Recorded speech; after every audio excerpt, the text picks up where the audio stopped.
All right, hello everyone, and peace of Christ to all of you. I hope my voice is coming good and clear. Please invite your friends and let us do some work for this evening.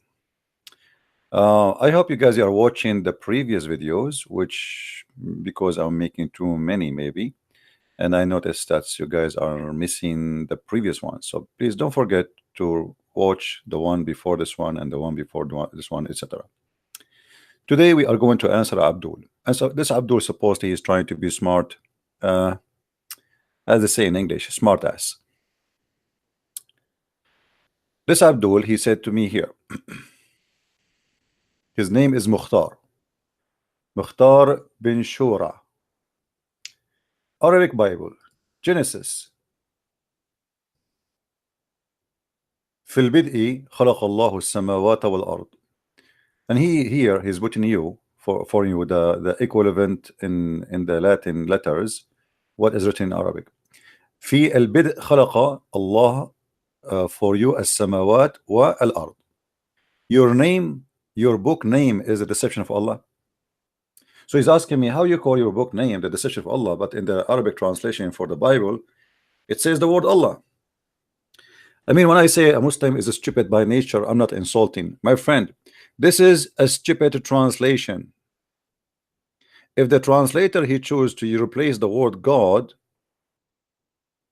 or actually the word Elohim, with the word Allah, that's his business. The question is, can you find me the word Allah in Genesis 1 chapter 1 verse number 1 in the Hebrew Bible? The answer, no. So you are being stupid. So yes, we say the deception of Allah. Secondly, look like some people, they have a mental issues. Our problem with the God of Islam is not his name. Let us say the Muslim God name change and they call him Elohim. I will give you an example for stupid people like you. Jehovah's Witnesses, they call their God Elohim, and even they call him Jehovah, but yet we believe that they are scam like your prophet. So our problem is not with the name as much as with who is that God. If you buy a donkey and you put in the top of your donkey a logo of Ferrari, your donkey will never become Ferrari. Are you getting the point? So don't be stupid. Same time he is trying to say, like in the Arabic translation, he found mistakes in the translation in the grammar. First of all, this is a translation, you idiot. What about we find you mistakes in the Quran, which the Muslim they claim it is by God, made by God. I challenge any Muslim to call me right now so we can laugh together. And here he have a list of what he call fundamental gender mistake. في البدء كان الكلمة. He says how you say can and then you say kalima. Because Abdul, you claim to know Arabic. If we go right now in the Quran, I mean, I never saw a Muslim. He is really, he knew what he's talking about. I wish this guy he is listening and he will call us. I will open my Skype soon. Okay.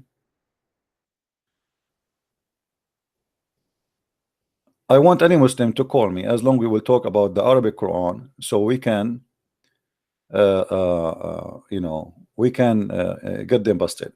When we say the word can have nothing to do with gender.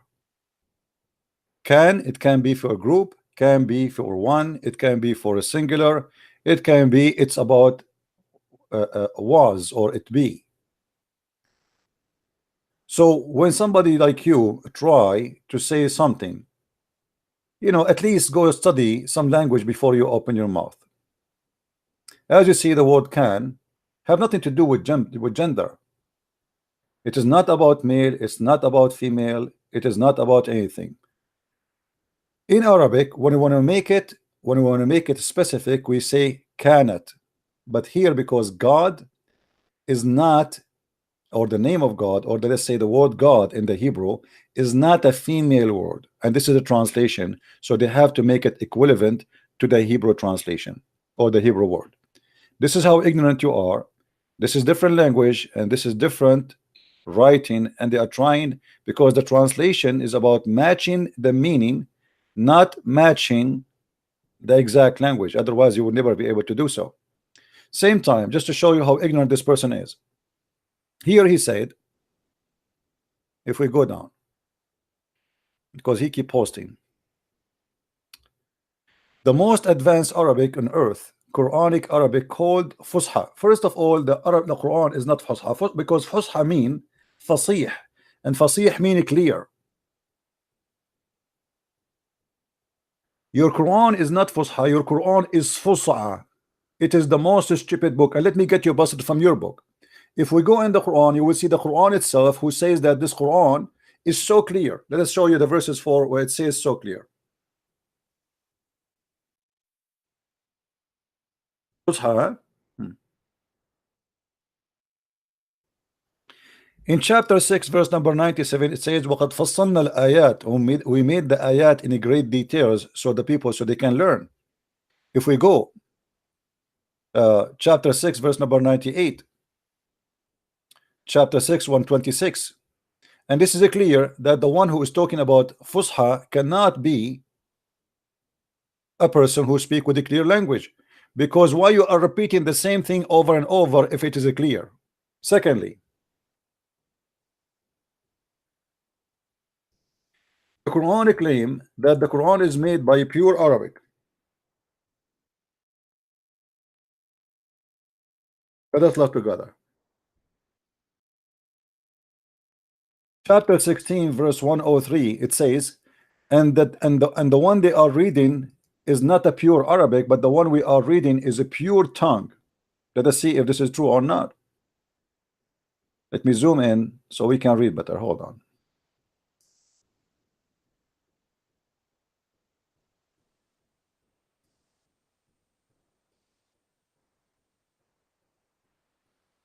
We know indeed that they say, it is a man that teach him the tongue of him they are wickedly point it to its notable form, while this is an Arabic pure and clear. If the Quran is Arabic and clear, how come the word Quran itself is not Arabic? And if we count how many words in the Quran are not Arabic, we have endless list, starting from Jannah, Bustan, Tabut, Qalam, Quran. The word Quran itself is not Arabic. Injil, Jibreel, Ismail, Ibrahim, Ishmael. I mean, you name it. Even the word Allah is not Arabic. This is why when we ask the Muslim what Allah means, they do not know. So when a Muslim he speak about a strong Arabic Quran, we die laughing, because Quran is the most stupid book ever. And I will show you example of the stupidity of the author of the Quran. Example, not necessarily. وهو الذي أنزل من السماء ماء فأخرجنا به نبات كل شيء. Aren't you the one who says that kana there's a problem with gender? How نبات كل شيء? Have you ever heard of such a thing? You see, usually I don't speak about Arabic mistakes in the Quran because most of the audience, they don't speak Arabic anyway, so there's no point. Let me open my Skype so maybe we can get a Abdul. He have the courage, or maybe the same Abdul who have a big mouth. Let us see if his mouth will function if he dare to call us. So let me open my Skype to be sure that he got a chance to refute us. You see, we are not the same as the Abdul. It's one-way monologue. You sing your song, you debate yourself, and you are the winner. All right, call me and let us see how good you are, and let everybody laugh. And if you want to continue, my Skype is open now. I don't want anyone to call me except Muslims, please. No Christian. If you call me and you're a Christian, I will hang up on you. All right. All the Quran is stupid. As an example, from the first verse in the Quran, the first verse.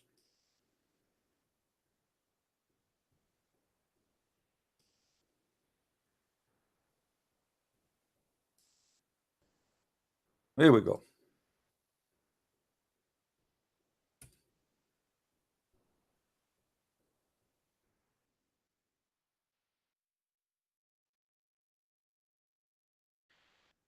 Bismillahir Rahmanir Rahim. As long you speak Arabic and you claim that you are an Arab and you know Arabic, you will see that you are a professional donkey and you have nothing to do with the Arabic. Because in Arabic there is nothing is called Bism. We never heard of it, never happened, never exist. The real Arabic have the word Bi'ism, not Bism, which means we have a letter is missing here. Now why the Arab they took this, or let's say sorry, the Muslim, not the Arab, why the Muslims they took this letter here from this letter? The excuse is that this will make it easier to pronounce and to sing, because as you see the Quran is meant to be a Arab book, so they will be easier for them to recite it and to sing it. So as long you speak about Arabic, how many mistakes in this Arabic we can find? Same time, you know, as you claim that you speak Arabic, that all the vowel and the movement in the top of the letters, those are added to the Quran, and they are added by someone who is not even an Arab, which mean in every shadda we have two letters, which mean here we have two ra, here we have two la, here we have two ra. Guys, the one who will send me links in Skype and send me message, I'm going to block you because I'm sick of it. I have more than 800 or maybe 1,000 people in Skype, and everybody send me a link, especially when I am talking. If you have something to say, call me. When I say only Muslim call, only Muslim call. When I say anyone else can call, call. Otherwise, if you will keep sending me articles of people and I cannot read them all, I am not a machine. So when you speak about Arabic and you say the Quran is the most accurate Arabic, that is a very funny, stupid statement to say. To the point, even the Quran itself says that the Quran, imagine the Quran says that this is a clear book. The Quran say this is a clear book. Hello? Hello? Yes, my friend, go ahead. How are you, Sip? I'm fine. Are you a Muslim? Actually, I'm well, like I used to be a Muslim, but like I kind of have doubts about like religion in general, like Islam and Christianity. I kind of research, you know, both religions and trying to find out what's the truth, you know. Okay, how can I help you? Well, I'm calling to ask like about Christianity. Like I'm kind of like I know the basis of Christianity is that like Jesus Christ basically he came to die for our sins, and like then he was resurrected, and basically we are like you're saying that we're saved by his death on the cross. So like what I want to understand is like in the Old Testament, God basically, it's like there wasn't this idea of salvation. Like at first the Old Testament, God is basically like, you know, you're basically supposed to obey God, you're saved by works, and then the whole thing just changes in the New Testament, you know, we're saved by Jesus Christ. So, and like in the Old Testament says God does not change his mind. So I wanted to know your opinion. My friend, okay, you have a wrong understanding. First of all, the message about God who will come as a man is in the Old Testament. If we go in the Old Testament, we will find in many places where God speak about himself. Even in the book of Genesis, right away he say that God created Adam in his image he created him, which mean in the image of God. So God, he present to us that there is an image of a man, which is the image of Adam, and that is the image of God. But who is that God? This is God the Son. Same time, if you go to Genesis 5, you will see that all the names of the children of Adam all the way to Noah, they speak about a message about the one who will come and his death will bring comfort to mankind. So the message about God who will come and he will die and he will be give himself to us is exist in the book of Genesis number 5, and even in the book of Isaiah. This is why Jesus, when he like in many places, when Jesus was in the cross, he said, Ili, Ili, lima shabaqtani. This is a quotation from the Old Testament about what will happen to the Messiah. So if you think that this is a new idea, you are mistaken. Jesus, he said to the Jews, What do you say of the Christ? They said he is the son of David. So Jesus, he said to them, say, if he is the son of David, then how David then called him? He said, God said to my God, sit in my right side, and then he called him Jehovah. So you are mistaken about that. This is the new idea, and it's not exist in the Old Testament. Okay. Also, another thing that I'm confused about is like Christians believe that Jesus was 100% God and 100% man. But when I think about it, like it kind of doesn't make much sense, because like 100%, 100%, that's 200%. So it's like as if like it's two entities. No. Simply let me explain to you. Like you said, you used to be a Muslim, right? Are you still Muslim or not? No, not now. Hello? Yes, I'm here. I don't really consider myself a Muslim because I used to be a practicing Muslim. Yeah, but you used to be a Muslim. So what do you think when the Quran says that the Spirit of Allah, which the Muslim claim it was an angel, came to Mary as a perfect man? Yeah, I know. Okay. Something like that. Yeah, and before that, before he said that we arsalna ilayha ruhana fatamassala laha basharan sawiyya. So we sent to her our spirit, and it became appear in front of her as a perfect man. So in this case here, the Spirit of Allah became a perfect man. Is it 100% man? Yes. Is it 100% spirit? Yes. How that can be? Now you yourself, you are 100% spirit and 100% man in the same time, because you have a spirit and you are a man in the same time. So if you say it's impossible to be two in the same time, you are saying you are impossible to be yourself. For every one of us is a spirit and a body. This is why when somebody die, we say he is a dead body. Do you agree? Yeah. Okay. So God the Spirit and God the man is 100%. The Spirit of God is in that man. 100% spirit and 100% man. So 100% God and 100% man in the same time. So the form is a form of a man, but what is in this man is God. This is why Jesus said, everything I do is given to me from my Father, which means my Father, who is the one who sent me to you. The man in front of you he can do nothing of himself. What does that mean? It's not the man who is doing this. This is God who came to you as a man. Because people, they can't understand how he can claim the authority. As an example, not only Jesus, he resurrect people from death, not only he make miracles, but he forgives sin. So people, they were wondering, what is your authority to say what you are saying? Okay.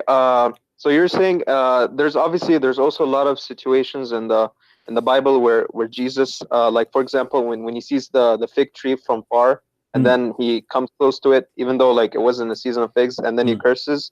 So in that situation, like, so you're saying that was the man part that was talking? No, like that wasn't no. I know what you are trying to say. You're trying to say, how come he do not know it is not the season? Jesus here he do nothing. God, he do nothing for no reason. Jesus is not interested in a fig tree. Jesus is saying to us, and he mentioned that more than once, the tree which does not give a fruit is going to be cut off and thrown in hellfire, which means you cannot say, I don't have, it's not my season yet. It's not my time yet. I cannot do it now. You have to give a fruit. The tree who don't provide a fruit is going to be cut off and going to be sent in hellfire. This is not about fig, and God don't care for fig. Same as the story about Adam and Eve. Do you think that God, he punished Adam because he ate an apple? This is the whole drama is about an apple? No. This is about God and disobedient to God. So either you are a person trying to understand what Jesus is trying to say and to do, or you are a person trying to be a naive and you read things in simple way. Jesus Christ is a very deep person, and he is not a person just making words. And you will notice that Jesus, he cursed the tree and the tree died immediately. So here Jesus, he knew it's not the season. Jesus, he knew that this is not even like why the tree will give fruit anyway. But because I am your Lord, I created you, and I'm not going to accept from you any excuse. And look what I can do to the tree.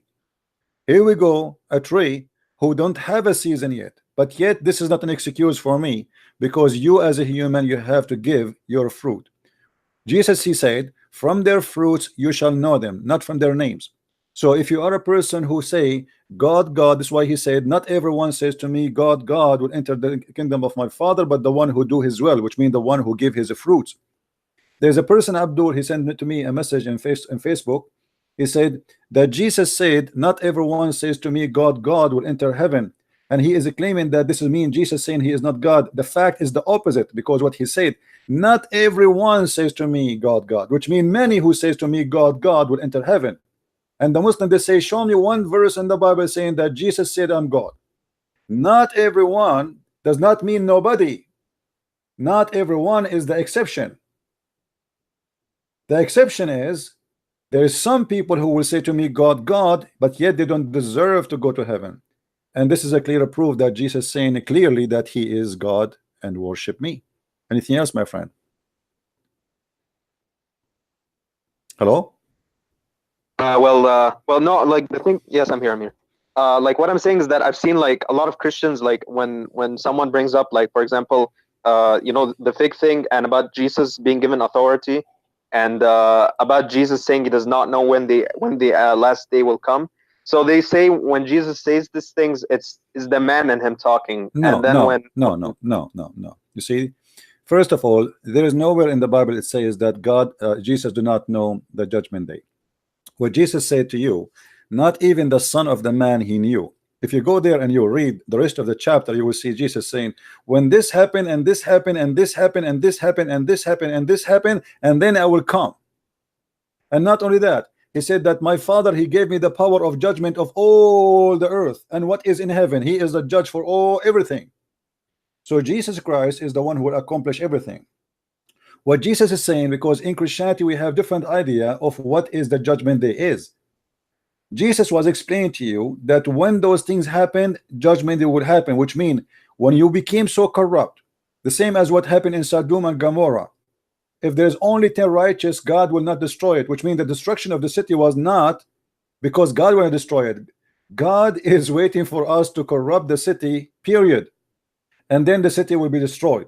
So if there is 11 people still there are not corrupt, the city will not destroy it, and God will not destroy it. So there is no preset date for God to destroy the city. Who is the one who will set the date of the judgment day is we, how much corrupt we are. And this is the whole idea. The more we corrupt this earth, the more we became evil, the more we became disgusting, the more etc. That is our free will. The faster we do it, the faster the disease spread. Let's say the faster the cancer eat our body, the faster we be destroyed, which means it is self-destruction, judgment day.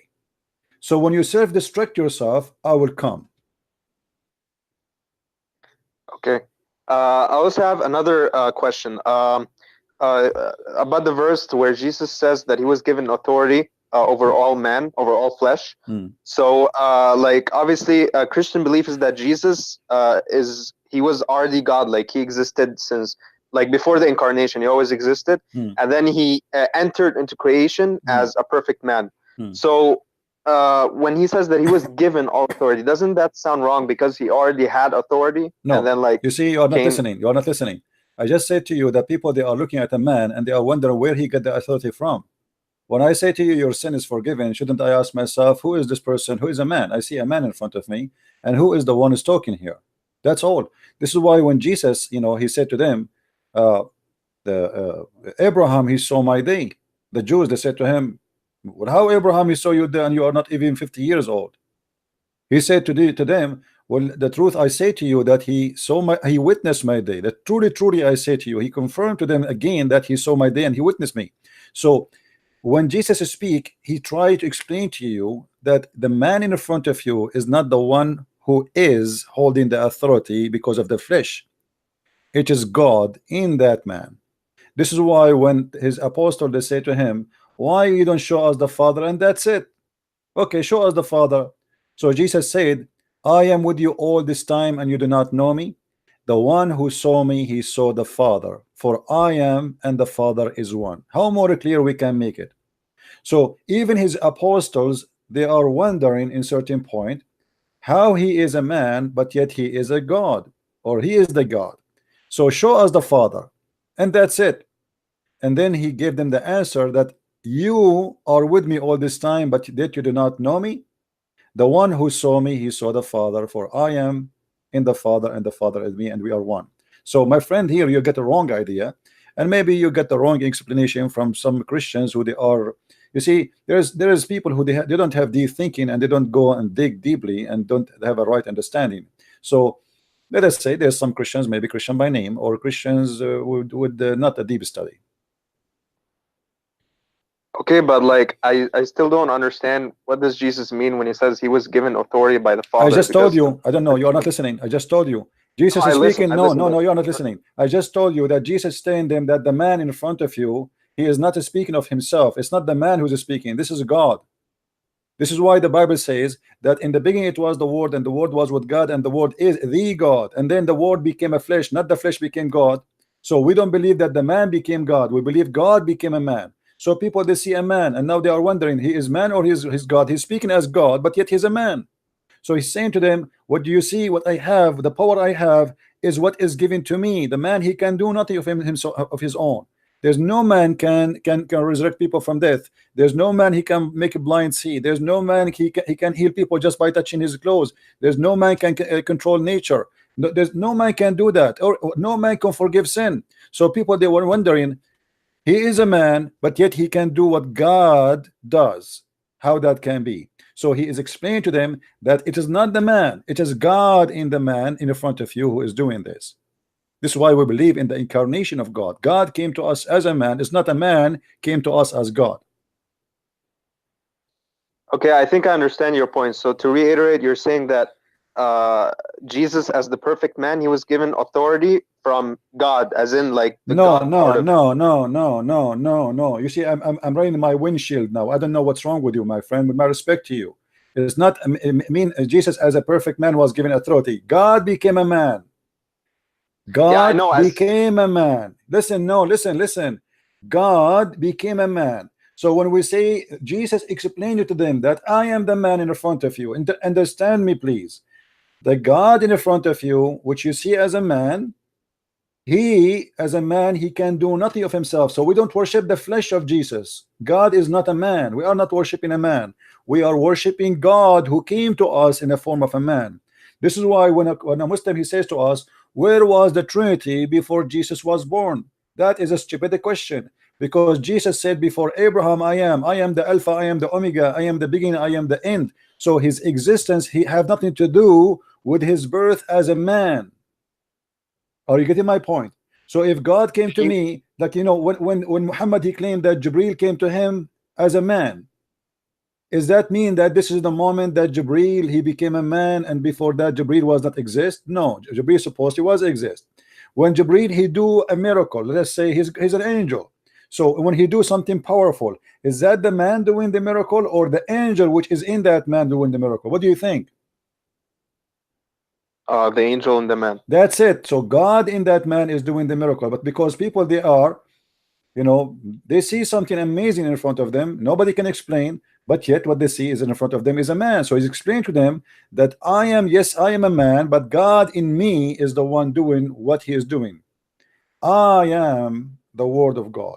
This is why they keep asking him, who are you? You say, I am. You see, in the Bible, when you say I am, you are saying I am God. When Moses asked God, what I will tell my people, what I will say, who are you? He said, I am. This is what you tell the people. Go and tell them I am who I am. As simple as that. So Jesus, he said, I am the light, but people, they see a man. He said, I am the resurrection, but people, they see a man.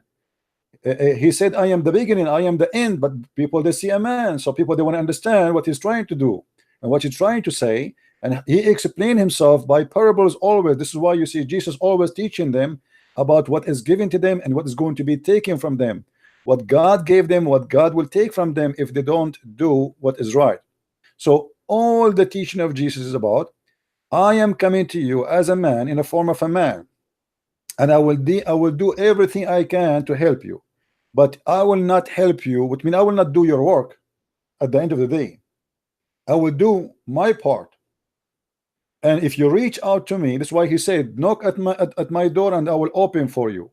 Ask me, call me, and I will answer you. Every two of you mention my name, I will be between them, which means he will be the third, which is impossible for a man to do. because there's no way you can be everywhere unless you are a super powerful person who can be everywhere in the same time, and that cannot be possible for a man. A man, he cannot be everywhere. So everything Jesus said, proving that he cannot be just a man. Yes, he is a man, but he is coming in a form of a man, but yet he is God in the same time.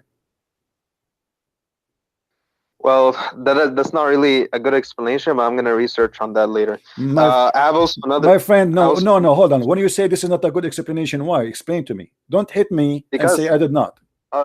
Okay, because like, can you read me the verse again where like the one where Jesus says, "I've been given authority," and like try to explain while you're reading the verse, so because My I don't friend, really it's remember not it's not one place. There's all over the Bible says, Jesus said that everything given to me by my Father, everything given to me by my Father. It's not one verse, it's tons of verses, but that will not change the fact I just told you from the beginning, that he is saying to That them makes that more this sense is to not, understand. my friend, you are wasting my time, you are being stubborn, you don't want to listen, this is up to you. Take care. I'm not going to waste my time to change my topic just for you, and you say to me I don't understand. Don't understand. And please don't believe in Jesus, and please stay Muslim. This is your salvation, this is your business. We did our part. You don't want to accept, this is your business. We told you that Jesus is speaking, that why I am speaking like this. When the Jews, they said, who is this person who give he's saying forgive sin? How he can forgive sin? He said, which one is easier to do? To say your sin is forgiven, or to say to this person, carry your bed and walk? And he told the man, carry your bed and walk, and the man who cannot walk, walk. Words is easy. I can say your sin is forgiven, but nobody can make me walk if I am in disability. So if you want to understand Jesus, then you read everything Jesus said.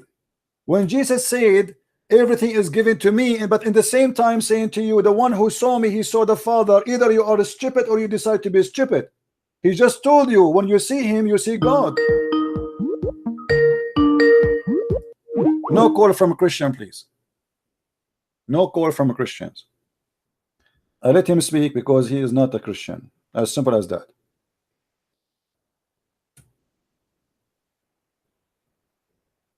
Have you ever heard of someone dare to say, the one who saw me, he saw God? That's it. The one who saw me, he saw God. How I can explain to you more? You see me, you saw God. So what Jesus is saying to them, the man can do nothing. There's no man can do what I can do, for I am God. For no man can be exist before Abraham, for I am just born few years ago. For I am exist before Abraham. No man can forgive sin, but if forgiving sin for you is a big problem, it's hard to believe. Well, here we go. I will tell the guy to carry his bed and walk, which means I will show you who I am by the authority I hold. All right. Stay in Islam, you know, so Allah will give you a long penis. Good for you. And you are a hypocrite, by the way. You deny that you are a Muslim, or you try to deny Islam because you are afraid I will ask you questions about Islam. As simple as that. This is what the Muslims they do. When they call me, they play the game. Suddenly they are Hindus and they are atheists because they are afraid I'm going to ask them about their prophet and his stupidity. We know the game. You are talking to Christian Prince. Let us continue. As you see, the Quran is the most stupid book, and it cannot be a good Arabic for a very simple reason. All the Quran is messed up to the point you cannot understand anything. To the point even the author of the Quran said that this book have a lot of places where nobody understand what it says save Allah. So when you say to me that this is a clear Arabic, the Quran is made in a perfect Arabic, it's perfect to the point nobody understand it. You see how perfect it is? That means this book is literally stupid. If I write a book and nobody can understand what I am saying, that means my book is a stupid book. Hello? Hello? Yes. Hi, CP. Hey, my friend, how are you? Great. I was actually just talking recently. Well, I'm gonna like ask you like different questions. Like I'll accept your explanation about the Let me ask you, like. what do you think about Muhammad, my friend? Um, I think that he is a terrible human being. What does Like that some mean? of, What does that mean? well, he did like he married Aisha when she was 6 years old and consummated marriage when she So was what? 9. So what? The Muslim, they say that at that time it was okay to marry children. So what? That doesn't like justify it because Hmm. like we should there's like some things that are wrong no matter what time it is. Okay. Like Is that the only problem you have with Muhammad? well, no, not really. There's like a lot of other stuff like uh, I lost you. like who came complaining to him that her husband beats her. Yeah. So Hello? like beating women, etc. Okay, my friend, listen. My explanation about Jesus. Nobody can explain to you what Jesus is about unless you decide to study Jesus yourself and you read with dignity. Not only you are a person who is in suspicion, because simply what Christianity teaching you that God is called Almighty. You know what Almighty mean? Yeah. What Almighty mean? Almighty means is powerful. He can do anything. Anything. That's That it. So the second I say he can do anything, it's mean he can be a man too, if he wish to be. Do you agree? yeah. Okay. So what you are trying to say that because Jesus said I've been given authority, then how he can be God in the same time he's given authority, right? Yeah. Yeah, but if you are coming to a human being and you want to introduce yourself as a man, people they will say you are crazy. Don't you agree? Yeah. Okay, so he is trying to explain to them in the way they understand, in the level of their mind, in their brain, in their ability, why I am your God. Because they see a man in front of them. You see, in the Old Testament, it says clearly that nobody can see God and live, as simple as that. Moses, he cannot see God. So God came to us, and now we can see him. A human being, he have an excuse. Okay, I never saw God. Where is God? Atheists, they keep saying that to us. Okay, if the God is true, let me see this God. So God came to you, but still now because he came as a man, that is a problem for you because your eyes see a man, but in the same time there's something you don't understand. This man, he can do things nobody can do. So he is trying to say to them that the man in front of you can do nothing of his own, but I am sent to you by the Father. The Father, God on me or in me is the one who is talking to you, and he is doing his work. So the man, the normal human being, he cannot do that. So Jesus is not, you see, when we say Jesus the Christ, we're talking about Jesus the man, and Christ is the Word of God. The Word of God came to us as a man. We see a man, but the man, he proved that he is not just a man, he can do what God can do. So Jesus, he can resurrect people from dead. Jesus, he can tell you what you hide in your houses, what you can eat, what you did, the unseen. He can resurrect people from death. He can heal the lepers. He can heal the blind. He can do what things nobody can do. That is not a man work. That is a God work. So how man can do God work? Jesus explained. If Jesus, he just said that I did a miracle to you which is made by God, that will make it very clear that that's it. Jesus saying that I am just a man who God gave me a power, a miracle, a sign from him, and that's it. But Jesus did not say that. Jesus, he said tons of things, that anything he, like even he gave his the authority of his apostle, whatever you count down in earth is going to be counted in heaven. So he is a person who give authority even to those who follow him. Jesus, he forgives sin. A human being cannot forgive sin. Nobody have authority to forgive sin. Not a single person in Christianity can forgive sin. Priest, even the Pope of the Catholic, he have to pray asking for forgiveness for his sin. So everybody in Christianity is under the sin, and he is a sinner except Jesus.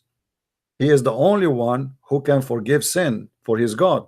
So in order to understand who is he, then we have to understand his authority, because authority cannot be given to a man to forgive sin. I can understand that God, he gave a prophet a miracle, but this is the miracle of God, not the miracle of the prophet. It's God who did that, not the prophet. But you will see that Jesus, he do it in his name.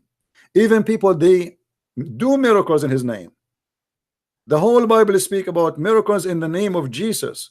By the name of Jesus, I order you to walk. By the name of Jesus, and there's many people, they were able, and the apostle, the disciple of Jesus, they were able to accomplish a lot of miracles in his name. Even the Quran speak about it, when the Quran speak about the three messengers which sent by Isa, and they sent to the city of Antioch, and they were able to do amazing miracles nobody can do. So if Jesus is just a man, he cannot give me an authority to do miracles in his name. If Jesus is just a man, he cannot forgive my sin and your sin and the sin of everybody. If Jesus is a man, he cannot be the salvation, because the salvation have to be by God, not by a man. A man is a man like everybody. Every man is a sinner at the end of the day. Even the Bible says that God is not a man who lie, which means every man he All lie, right. save God. Yeah. Yes. Well, I'm also curious about, like, well, I know that the Gospel of John is one of the Gospels that explicitly states that Jesus is God. And the Gospel of Mark, Jesus is depicted more as a Messiah and as a Son of Man, I think. And I don't know, I'm not sure about the other Gospels, but I think they kind of have like mentions as if like they're implying that Jesus is God, but it doesn't actually specifically say it as much as the Gospel of John does. So I want to know, how do we know that Jesus is God? Like, do all the Gospels have that same message, like explicitly, like My clearly? friend, no, this is a big fat lie. Many people, they say that only in the Bible of John it says clearly that Jesus is God. We can quote English verses from all the gospel, but if you are a person just trying to say and to copy and paste what people they say, this is your business. You can go right now and search in Google. I'm not going to do your homework. Search in Google, Jesus is God, the book of Luke. Jesus is God in the book of Mark. Jesus is God in the book of John. Jesus is God in even in the Revelation, in the book of Act. So, like, I mean, you search, you will find it all over. So this is a big fat lie when they say that only in the book of John, Jesus, he said, I am God. That is a big fat lie. And I just showed you even from the Old Testament. So Yeah, I know. I actually agree with you. Like, a lot of these verses can be interpreted as like Jesus is God, but like it requires interpretation from us. It's not really clear, you know. It's not like explicit as the Gospel of John, which is no, no, why. no, no, no, no, no, no. This is not true, my friend. This is not true. There's, there's tons of verses. If you go to Matthew, you know, you will see the book of Matthew, even chapter number 1, verse number 23. It says, God, what is going to be called? What is the name of Jesus? Emmanuel. God is with us.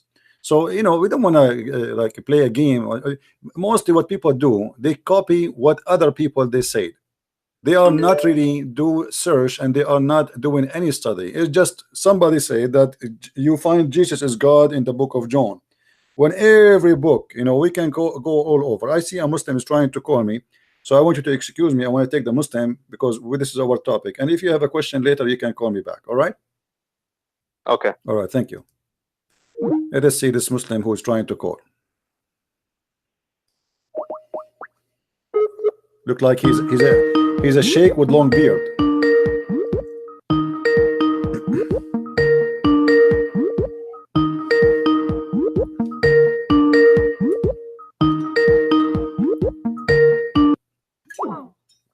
What happened, Abu Sumayya?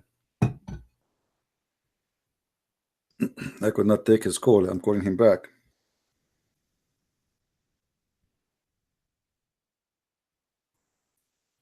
Let us call him again.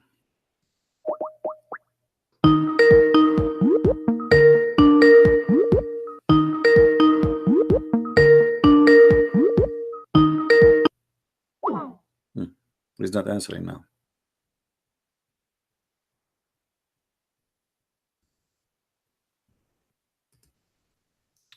All right.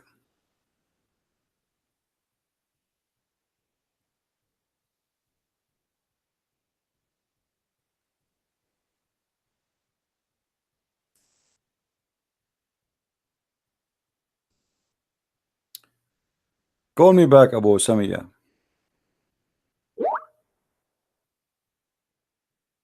Okay, say 1 second. Let us see what Abu Samia. He have 2 daughters and they are wearing hijab. They are not even 5 years old. Imagine.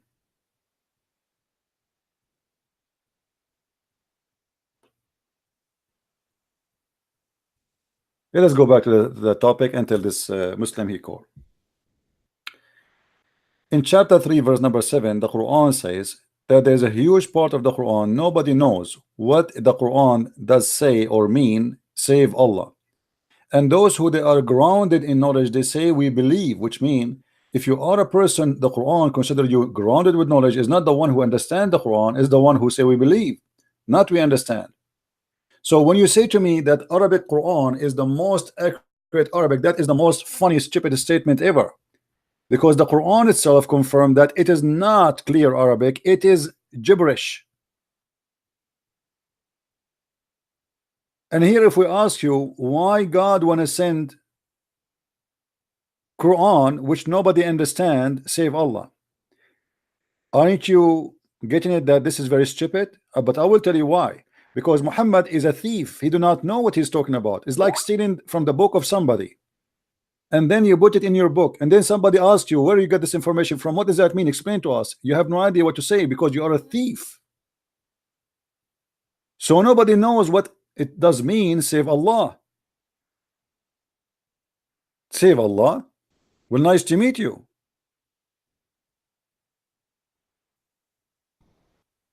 A Muslim saying to me, if Jesus as God in Old Testament, then why Jews not believe in him? This is a lie, my friend. The Jews believe in Jesus.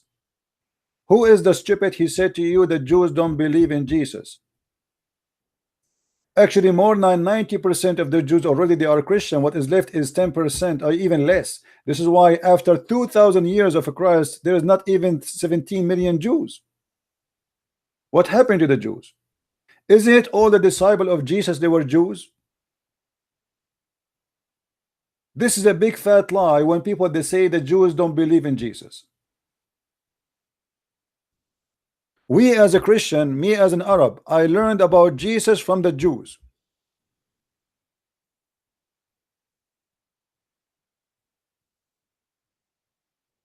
So it's a lie when they say the Jews did not believe in Jesus. You are talking about what is left of the Jews. All right. Now what happened to this Abu Sumayya? Are you going to call me, my friend?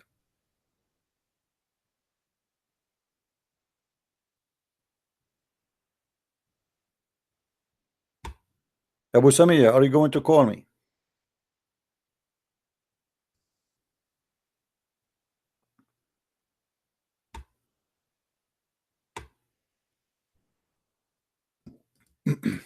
Anyway.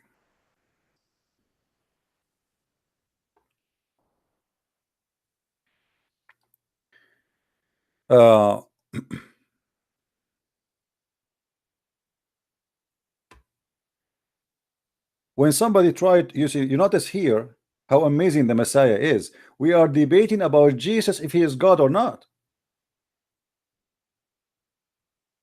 I mean, do you see how high he is? We are not debating about Jesus if he fit to be a prophet or if he fit to be a great person. We are debating about if Jesus can be God or not, and nobody can question the ethic of Jesus. I mean, that alone is a bigger question, because there's not even one of us don't have an ethical problem. Do we agree, people? Not even one of us. All of us we commit sin. All of us we lie. All of us. Jesus said, if you wish to have, if you wish by your eye a woman she is not yours, you committed adultery. Which means even if you are a person who try to be perfect, you never even sleep with the women, you never even touch a woman, but there's no way you never wish something is not yours to be yours.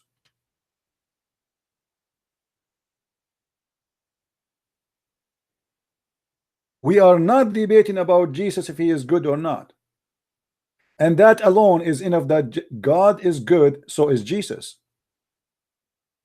For if Jesus is so good, that means he is so God.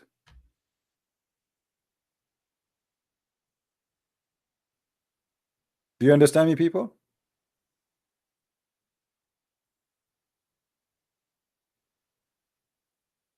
That is my Lord, my friend. I'm not following Jesus just because he is somebody from death.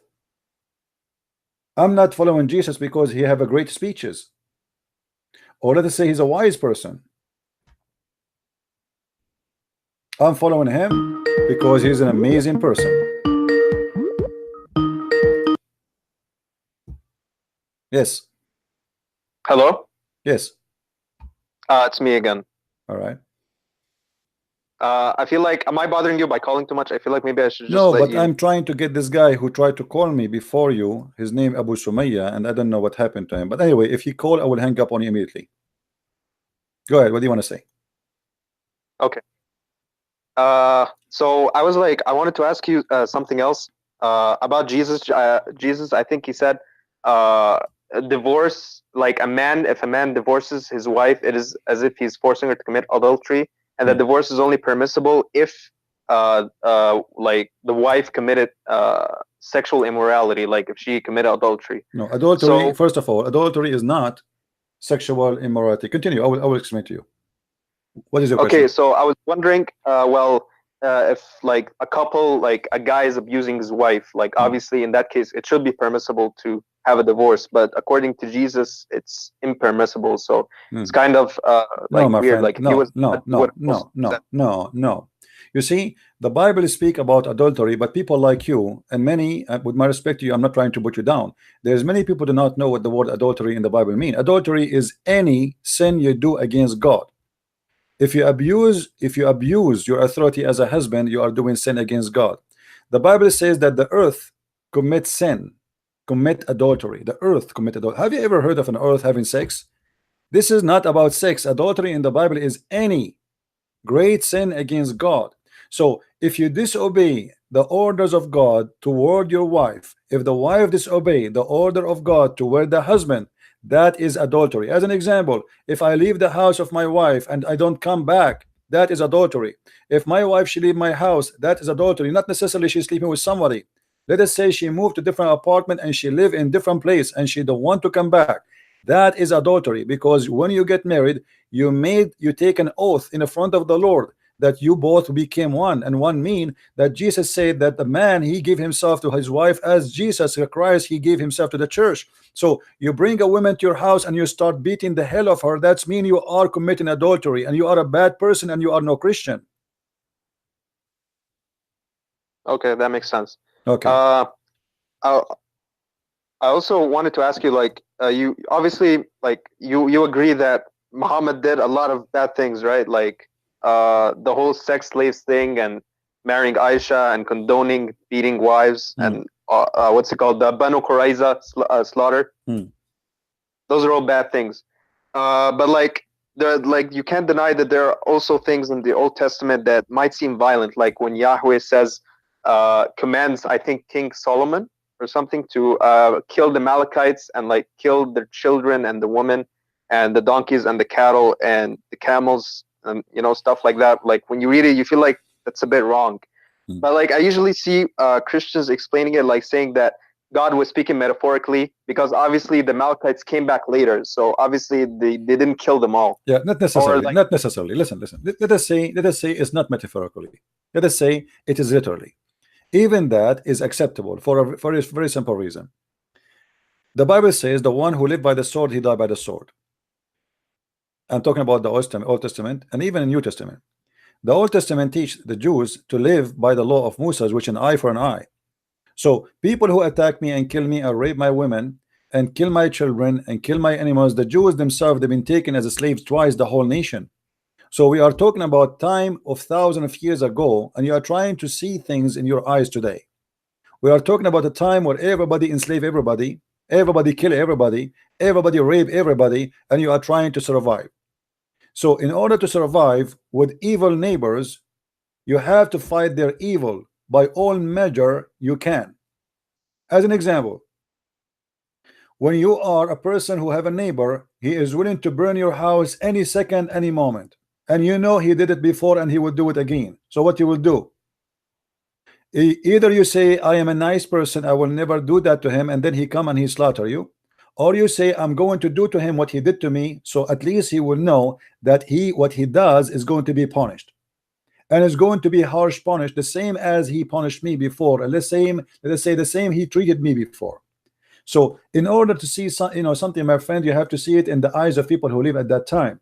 When we speak about Muhammad, the Jews never attack him, the Jews never have a war with him. Muhammad, actually, he was a refugee between the Jews. Muhammad, he was a refugee between the Christian, and then he betrayed them and he decided to kill them all because they refused him to be a prophet. If you read the chapter 9 verse 29, it says that Allah ordered Muhammad to fight those who don't believe in Islam, but it doesn't say why. All what it says, because they say that Jesus is the son of God, and the Jews, they say that Uzair is the son of Allah. But this is not an why you want to kill them for that? They gave you refugee, they protected you, they were nice to you. Why you want to do them? Even Muhammad, Muslim, they claim that Muhammad, he married a Christian woman. So why yesterday you marry a Christian woman, today you want to kill them? Because Muhammad was a thief, he is a gang leader. He changed his color depend in the situation. When he was weak, he is very nice, he's very kind. I'm not going to kill you. Even he says in the Quran that all the Jews, the Christian, the Sabian, they will go to heaven. The second Muhammad, he became strong. He do not need the Jews, he do not need the Christian, he do not need the Sabian, he want to slaughter them all. Okay, but like surely you can agree with me that killing infants is wrong. Like they shouldn't suffer for the sins of their parents. My Like, friend, they did not kill infant. They did not kill infant. They did not. Nobody kill infant. Same time, killing infant is not wrong. I will tell you why. God in the Bible teach that God, he killed by the flood of Noah. He killed infant, he killed babies, he killed women, he killed animals, he killed. So God, when he killed, he takes soul, he gave. So you are trying to judge by your own scale.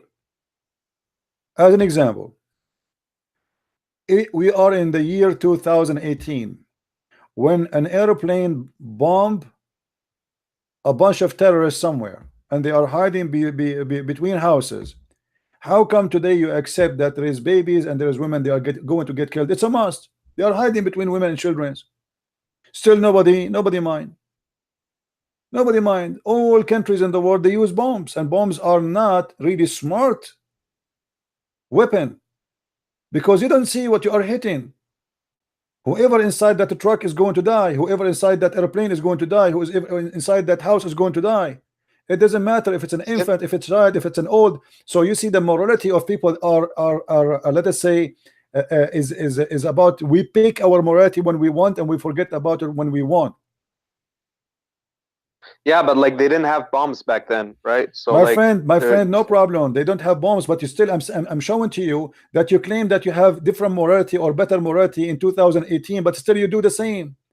People today, people who defend morality, defend immigrant, defend etc., they are the one who do abortion. They kill babies. So if you kill your own babies and now you are complaining that the enemy kill your baby, aren't you both the same? If you make a law legalizing killing babies, who gave you the right to kill babies? It is your own baby, you kill him. So people, they play game of morality when they want and they forget about it when they want. It's like somebody giving me a speech about not to look at women, but he himself, he work as a pimp. This is how a human being always function. When he want, he is super moral. When he want, morality is gone. So for me as a Christian, I believe that God, he take what he gave. And judgment day, in judgment day, let me tell you something. Jesus said that in the judgment day, Jesus will say, bring them in front of me and slay them. How about that? Yeah. Okay, does that mean Jesus is a bad person for you? What do you think? No, I'm actually I'm okay with that because I read about it, and this is supposedly Judgment Day. So Judgment Day, but isn't really... this is a proof to you that Jesus is God? Yeah. Okay. Yeah. Because if you read that context. Yeah, because bring them in front of me and what? Slay them. Who are you? God. Yeah. Right. So anyway, but like friend, let me call this Muslim. Because I made this video to speak about a specific topic about the Quran, and I'm hoping the Muslim will call. I don't know what happened to this guy. He tried to call me when you are with me, and then he went in a coma. Let me call him, and please feel free to listen, and maybe some other time you can call us when we are speaking about different topic. All right. Okay. I hope my answers are you like them this time. However, I'm not here really to make you like my answers. I'm here to explain to you what I believe, and it's up to you to pick up what you like. All right. Okay. All right, my friend. It is called Abu Sumayya again. Let us see what's happening with Abu Sumayya. What happened to you, Abu Sumayya? Look, Abu Sumayya, maybe somebody told him don't do it.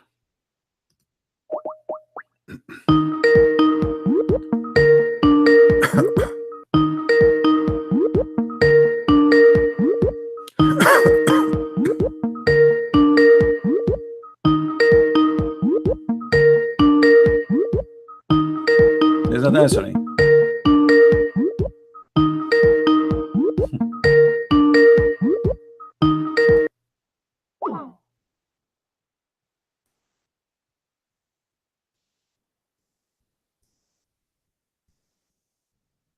He texted him.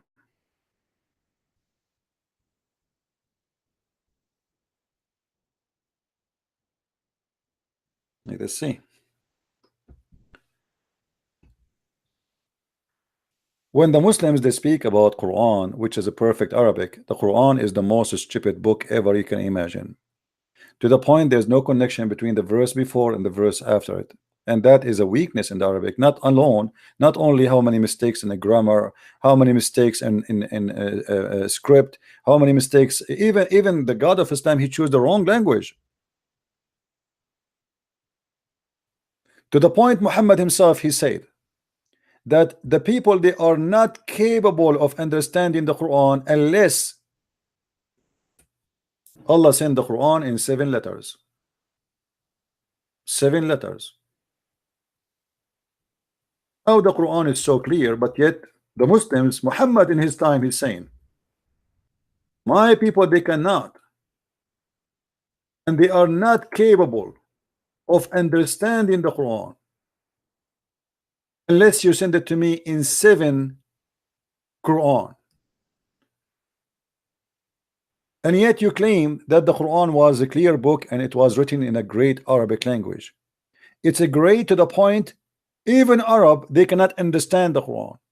It's a great to the point that Muhammad, he required 7 Quran in different dialect, so may the Arab understand what the Quran is about. And yet after the 7 Quran, still the Muslims cannot understand anything about Quran, to the point they disagree about every single verse in the Quran. This is why you find thousands and thousands of interpretation. At the end of every interpretation, it says Allah knows best. A clear Arabic language do not need millions of interpretation, which all end to nothing.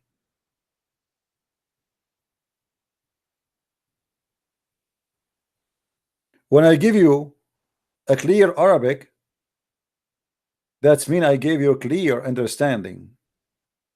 When I am proud about a language, about how clear it is and how powerful it is, then I find that I cannot explain to you a simple verse in the Quran, and I have to say only Allah knows what he meant in this. That's mean your Quran is a shish kebab. When the Quran says that Allah, he gave Quran to Muhammad,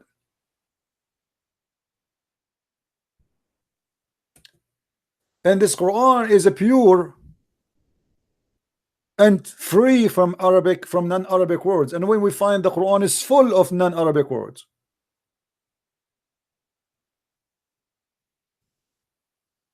And by the way, I can show you from Islamic books long list of Arabic words which Muslims think it's Arabic word, but it's not.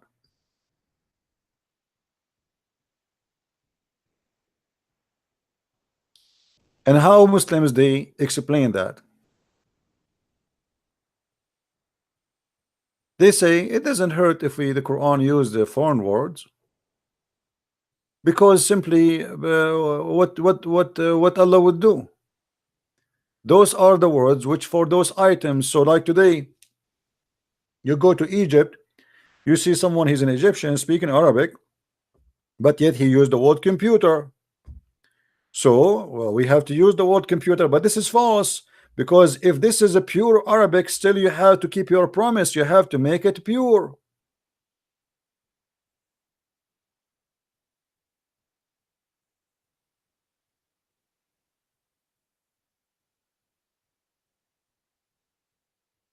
When you say this is a pure Arabic, and then we find that there's tons of words have nothing to do with Arabic, that's mean this is a false promise and this is a false challenge.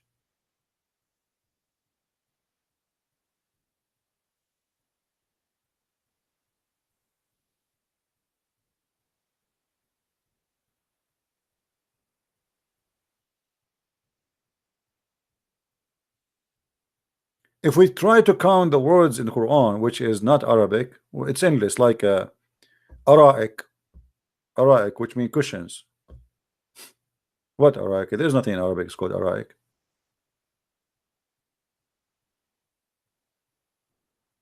Awab, Jahannam, Hawariyun, الرس, الصراط, غيض, قصورة, كفلين, مشكات, استبرق, أب, أليم, حصب, دينار. I mean, it's endless. طاغوت, تابوت, جنة, فردوس, قسطاس, وزر, كافور, مهل, مناص, ياقوت. I mean, we will spend the whole day counting words which is not Arabic, but yet the stupid Quran keeps saying that this is a pure Arabic.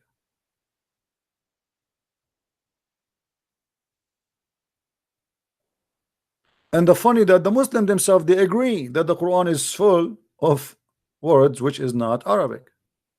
So how you agree in the same time you say to us that the Quran, your God, he says that this is a pure Arabic word.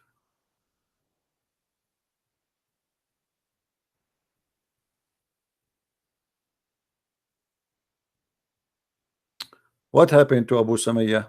I wanted to talk to this guy Abu Sumayya because he looked like a long beard. His beard is so long. You see, I texted him, look. He called me when this person was talking. Okay. He's wearing Islamic clothes. He have a little, you know, next to him wearing hijab. And I called him already. He called me. All right. I could not take it when this person was calling. I called him again and I called him. Let us call him again one more time.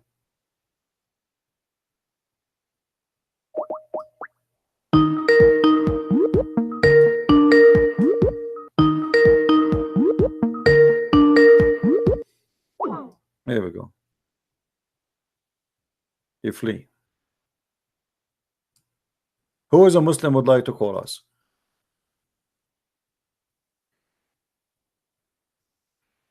If we go back to this guy who was posting in the text about the Hebrew. Where is this guy? Let us go.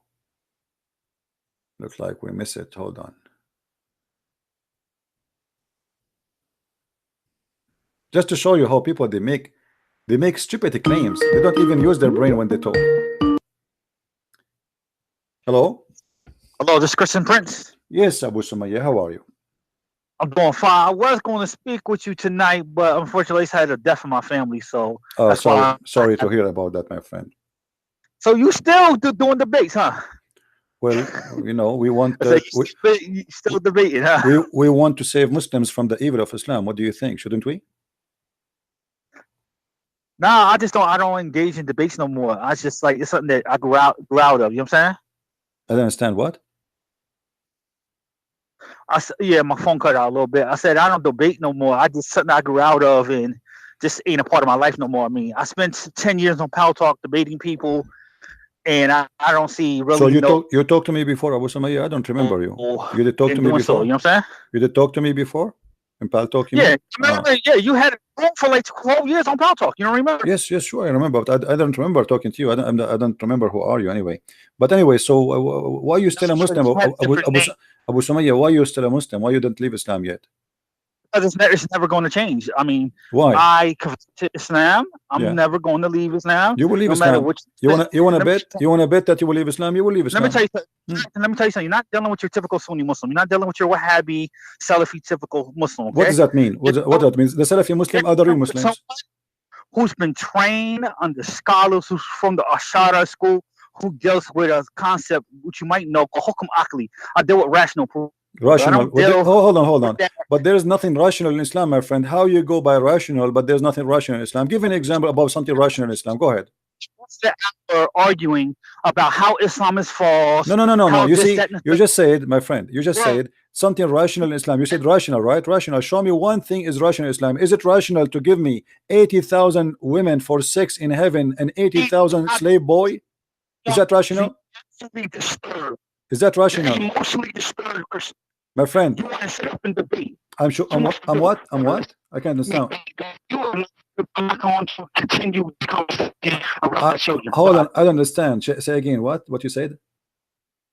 I'm not going to continue this conversation around my children. You want to talk? We'll talk at another time. But I'm not going to continue to listen to this poison around my children. Oh, you are afraid now to your children they will leave Islam. Sooner or later they will listen to me and they will hear me and they will leave Islam. Don't worry, it's coming. Millions of Muslims are leaving Islam. You think you can run away with your children from the truth? You cannot. You see, he knew that what I am saying, he will change the life of his children.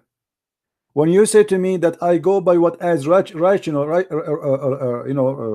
righteous or rational, whatever you want to say, I mean, this is stupid because there's nothing in this religion is rational. Hello. Hi, Christian Prince. Hey, Sarah, how are you? Good, how are you? I'm all right.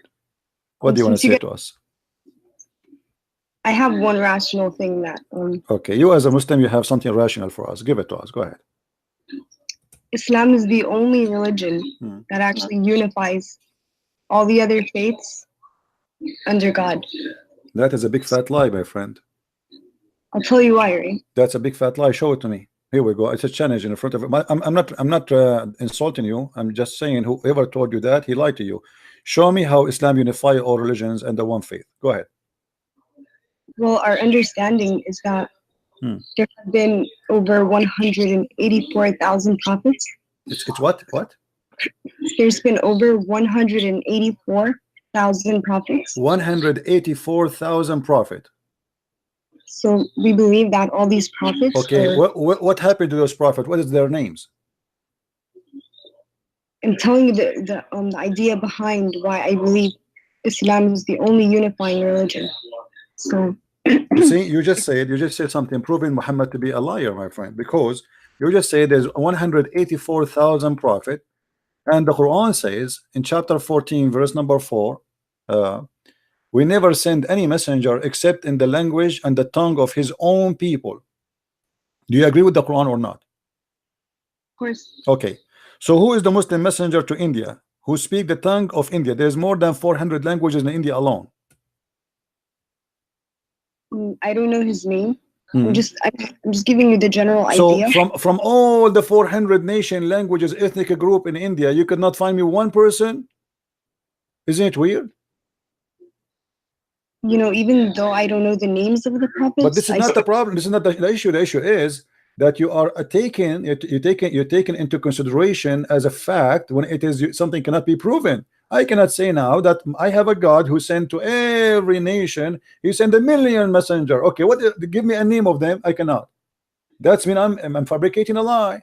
Did the Hindu mention any prophet is a Muslim prophet before? No.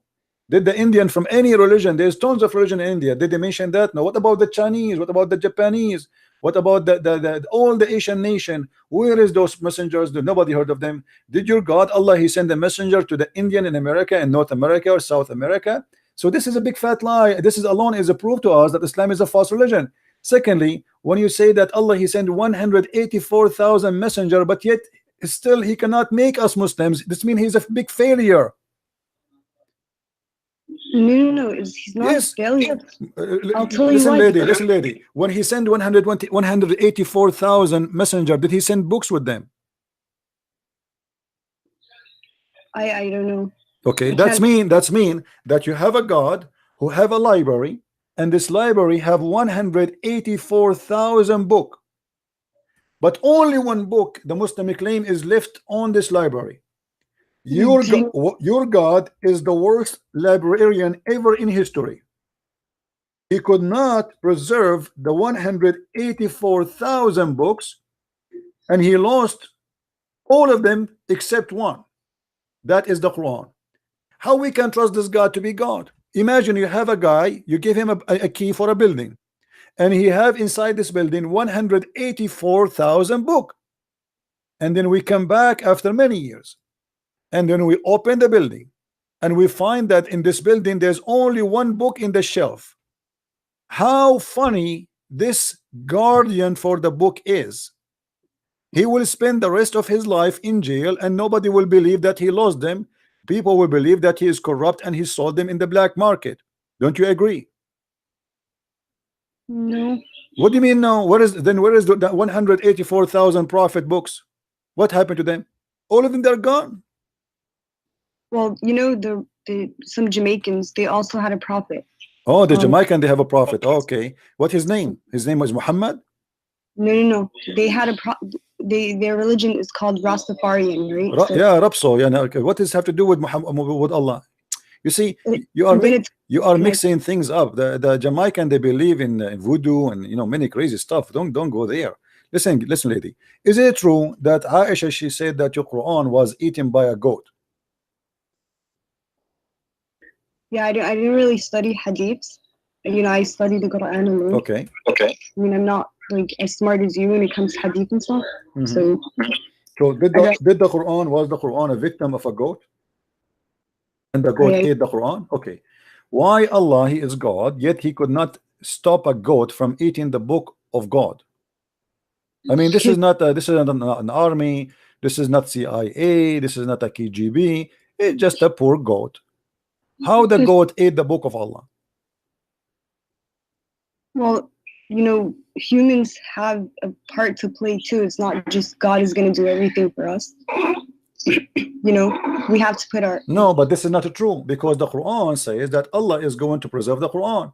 That can be a good scenario if your God did not open his mouth and he said, Inna alayna jam'uhu wa Qur'anahu. It is on us to collect the Quran and to recite the Quran. So as long Allah, he is the one who promised that he will collect the Quran, then we cannot accept anyone to say to us what you said, because he said, it's on me.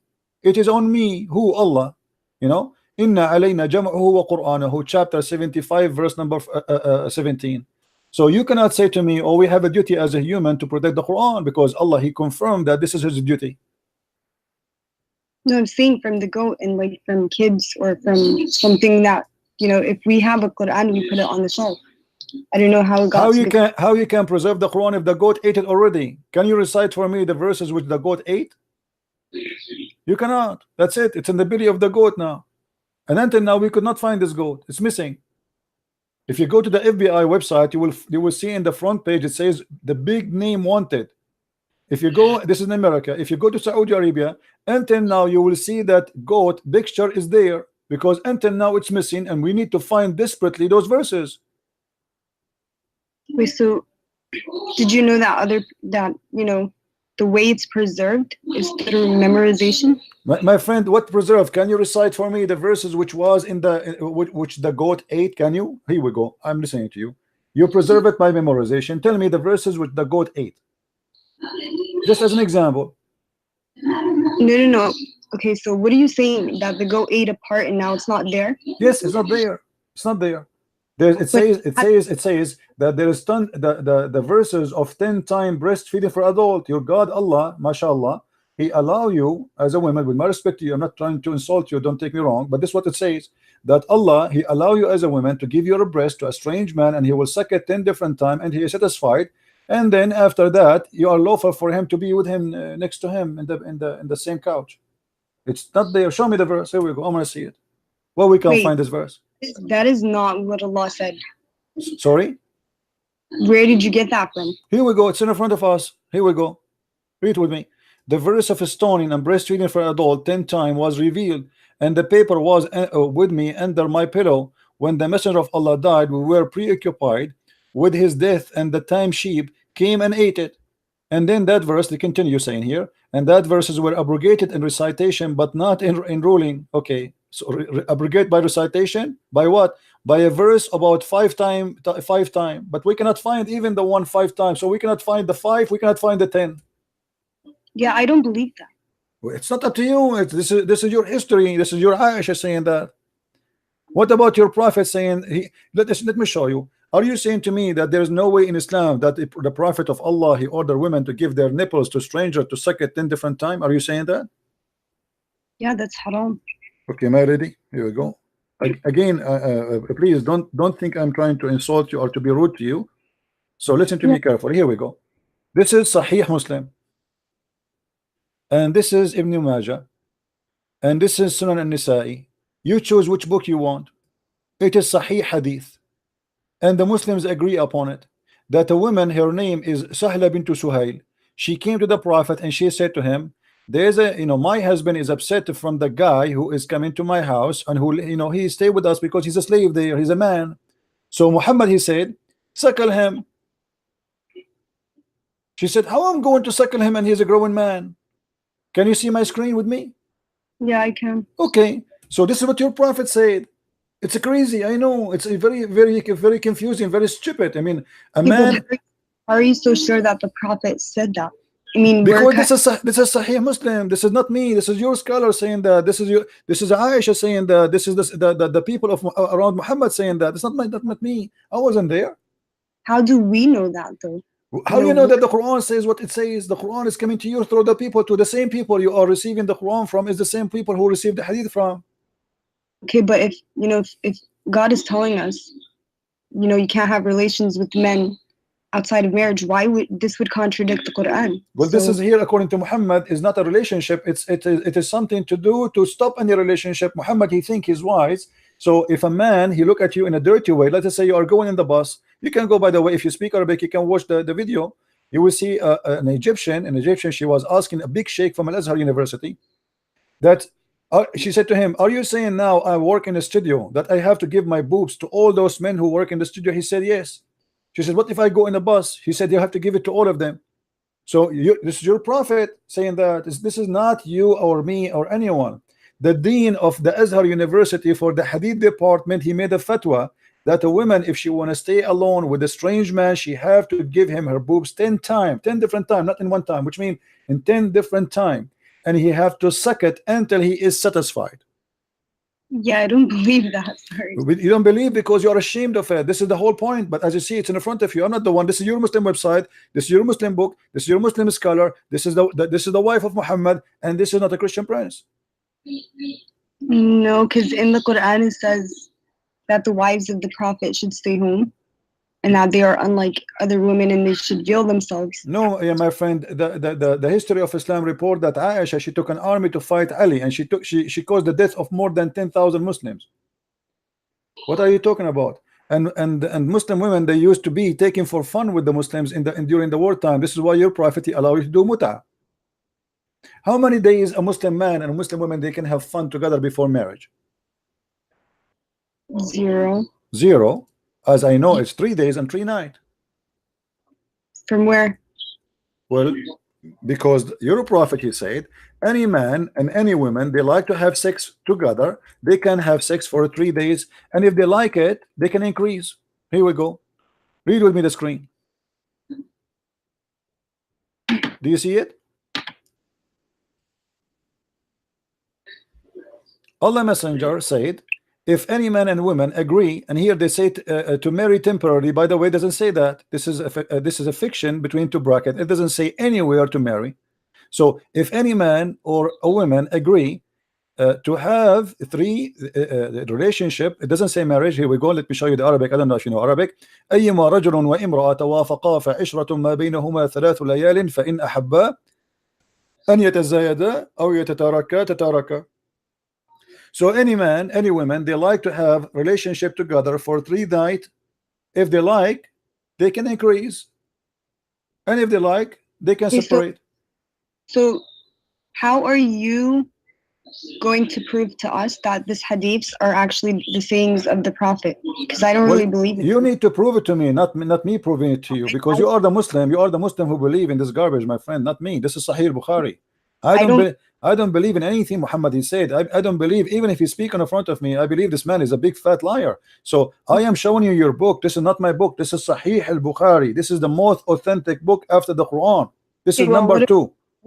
I told you that I don't believe in hadiths. I never actually studied hadiths because I felt it was part of my faith. So you believe in the Quran? Yeah. Let me ask you, do you watch cartoon? Yes, I do watch. I like cartoon. Me and you, so we have something to share. Let us see. What about the Quran? It speak about that Sulaiman, he have an army of a chicken and army of genie and a human. Do you believe in that?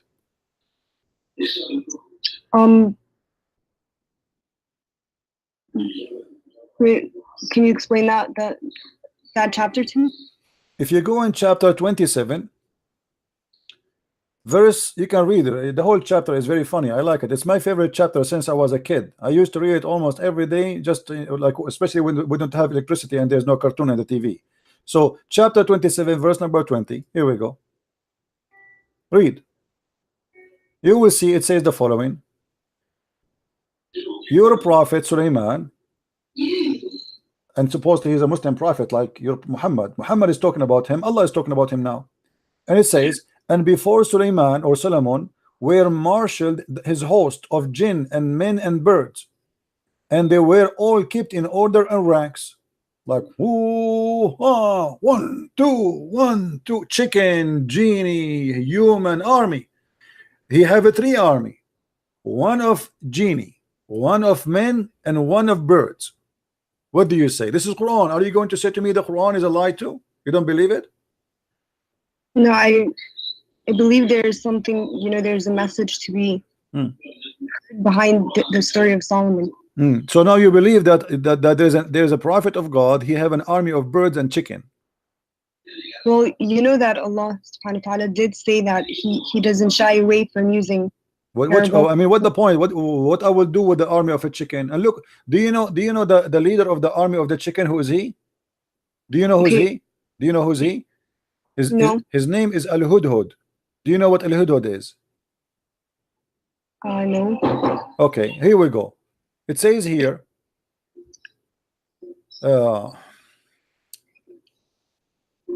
and he took a master of the bird, the master of the bird. Okay, this is a general.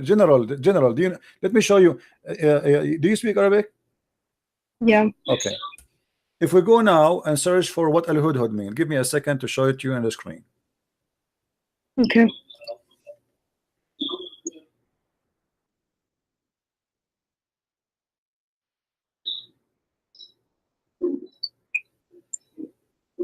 All right, this is Al-Hudhud.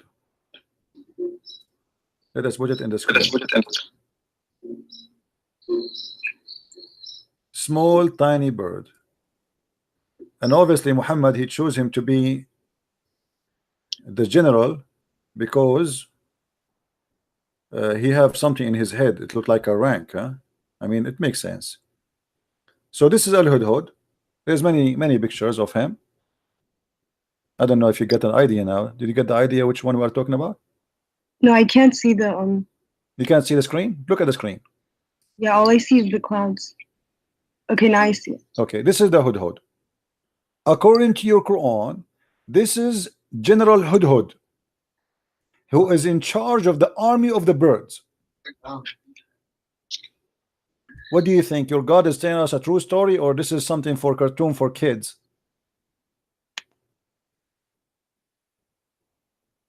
Okay, so there is the story of Solomon with the jinn and them. Okay, so let's think about it, right? Let us think about it. Go ahead. We are thinking. Okay, let's go back to the chapter. There's jinn. So what do we know about jinn? We know that they're smokeless Jinn, what they're is jinn? Have you ever seen a genie? Yeah, I saw in my dreams the genie before. You saw a genie before? In my dream, though. In your gym? In my dream. On your dream? Ah. I saw, you know, I have a friend. He saw a genie in his dream. It was his mother-in-law. I'm not sure what you saw yourself. What do you mean you saw a genie in your dream? What is the genie? What is genie? It's another creation by God, and it's made of smokeless fire. So when I saw it in my dream, I saw the form of the genie, but you can see through it. I saw it through it. Is it true that you Muslims believe that genie can have sex with you? Yeah, I don't know about that. What do you mean? I don't know. Come on, be honest with me. You know that. Even there is a Muslim, he opened the door on his wife, he found a fire. With my respect to you, he found the fire in her private part, and he claimed that this was the reason, because of the genie he was sleeping with her, because genie is made from fire, correct? I mean, I haven't heard that story. Like Okay. I've never personally experienced anything like that. All right. So now Sulaiman, he have an army of genie. What he did with the army of genie? Okay, so he had maybe, you know, by the permission of God. Yeah, but what he would do with the army of genie and army of chicken? What he would do exactly? He occupy which territory with his genie and chicken?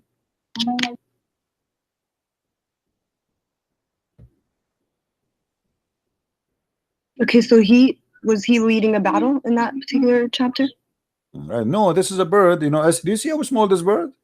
Do you see how small this bird? This is smaller than a pigeon. Pigeon is bigger than this bird. What this bird will do in a wartime? What this bird can do? Can you tell me? He will go and kill the small mosquito. What he will do? If there is a lot of them, they can do some damage. Yeah. Man, yeah. But do you know what this bird is about? This bird, according to your God, he have a special qualification. He can see and find women who have no hair in their legs. Really? Yeah. Which I want to buy one, because until now I'm single and I cannot find a woman. She don't have hair in her legs, so I want to get one like this. If you know somebody he can sell those birds, please. You know, I want to buy one, because I'm desperately looking for a woman. She have no hair in her legs. This is the only one who can do that. If Allah says so, must be true. Are you laughing? Okay, so anyway, you said so. So Solomon. Sarah, let us do this, Sarah. You said to me that you as a Muslim, why you are a Muslim? I mean, look at this. This is can't you tell this is really crazy? I mean, what kind of God? Who is going to believe those? Like, have you heard that Sulaiman, he heard the speech of the ant? Did you hear about that story? That Sulaiman, he heard the speech of the ant. Yeah, the one where. Okay, do you know that the ants don't talk? The ants don't have a speech. Ants are mute. So how Sulaiman he heard the speech of the ant? How he can hear it? Ants are mute. Well, ants they communicate by chemical and by vibration only. They don't talk. Look here what it says. So when Sulaiman walked with his host, his army, one of the ants in the valley of ants.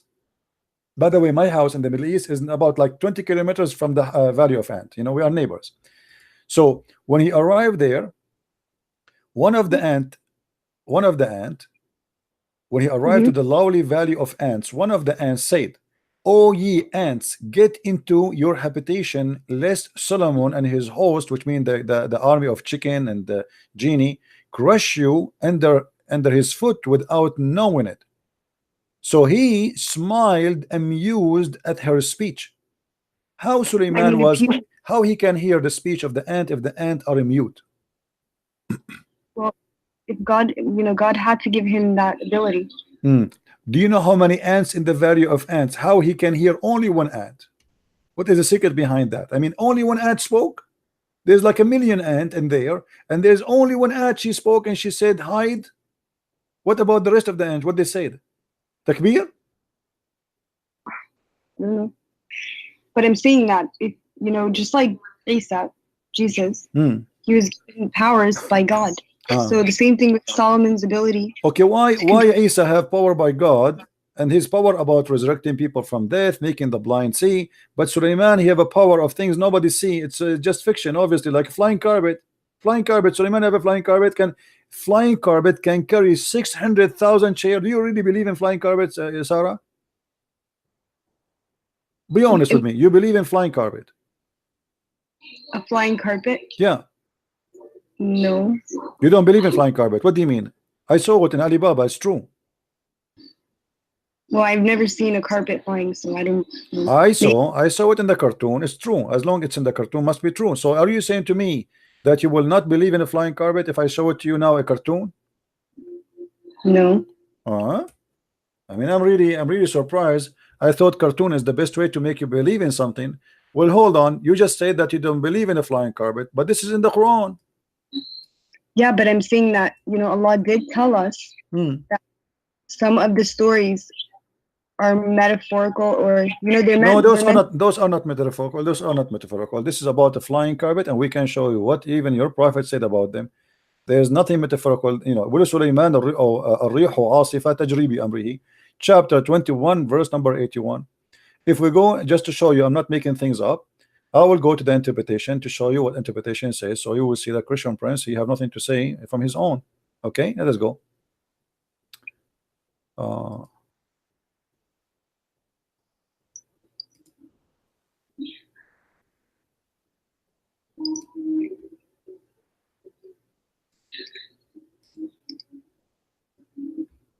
All right.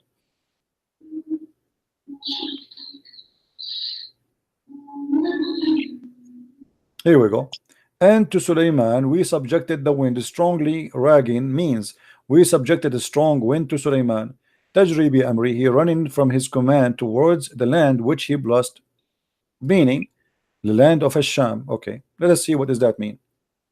And if everything, we are all knower, Allah saying, he had a mat made of wood. Who had that carpet? Sulaiman. Made of what? Made of wood, which he would place all the equipment of his kingship, horses, camels, tents, and troops, and then he would command the wind to carry it, and he would go, which means the wind, go underneath it, and would carry him aloft, shading him and protecting him from the heat. So Sulaiman now he flying with the flying carpet, and he put all his kingdom. The whole kingdom is a flying. This is not a Boeing 777. This is bigger, 600,000 chair only. This is chairs, plus all the animals, plus all the chickens, plus all the elephant, all the horses, all the war equipment, everything in the top of the flying carpet. And then in the top of him, there's the birds who fly to keep him in shade. And you know what birds do when they fly in the top of you? They will shower you with poo-poo. You know that, right, Sarah? Yeah. Okay. So Sulaiman, now we can imagine how much he is covered by poo-poo. The poo-poo is all over him. He have like 1 million bird in the top of him. So until he reach wherever he wanted to go in the land. So what your Quran teaching us, that Sulaiman, when he wanna go, let us say from Jerusalem, he wanna go to Los Angeles. What he do? He say, the flying carpet come. The flying carpet, the flying carpet come, and all his army jump in the flying carpet, and they put the 600 chairs there, and they put all the camels, the horses, and everybody, come on, takbir, Allahu Akbar, everybody go on the top of the flying carpet, and we go to Los Angeles. What do you think? This is a true story. So I think that the message of that story is that God gives powers to whom he wills. You know, so for Solomon, it would be the control of, you know, the wind, the jinn. What else did he do? So you really believe in the flying carpet? I remember just 5 minutes ago when you told me you don't believe in flying carpet. Now you are saying you believe in the flying carpet. Told you okay, so the message of it is that God gives powers to whom he wills. Yeah, but this is not power. This is flying carpet, my friend. This is not power. This is a flying carpet. What power? This is a flying carpet. Do you really believe in flying carpet? Do you believe that there is somebody can fly with his kingdom? We fly in airplanes today. I bet you the people but airplane is not a flying carpet. There's an engine and there is etc. and cannot carry 600,000 chairs.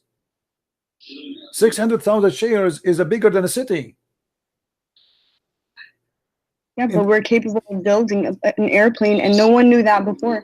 Hold on, but there is a huge difference between this and that. You know, this is a flying carpet. You order it by order. Hey, flying carpet, the flying carpet carry you, and all the kingdom is carried. This cannot be true.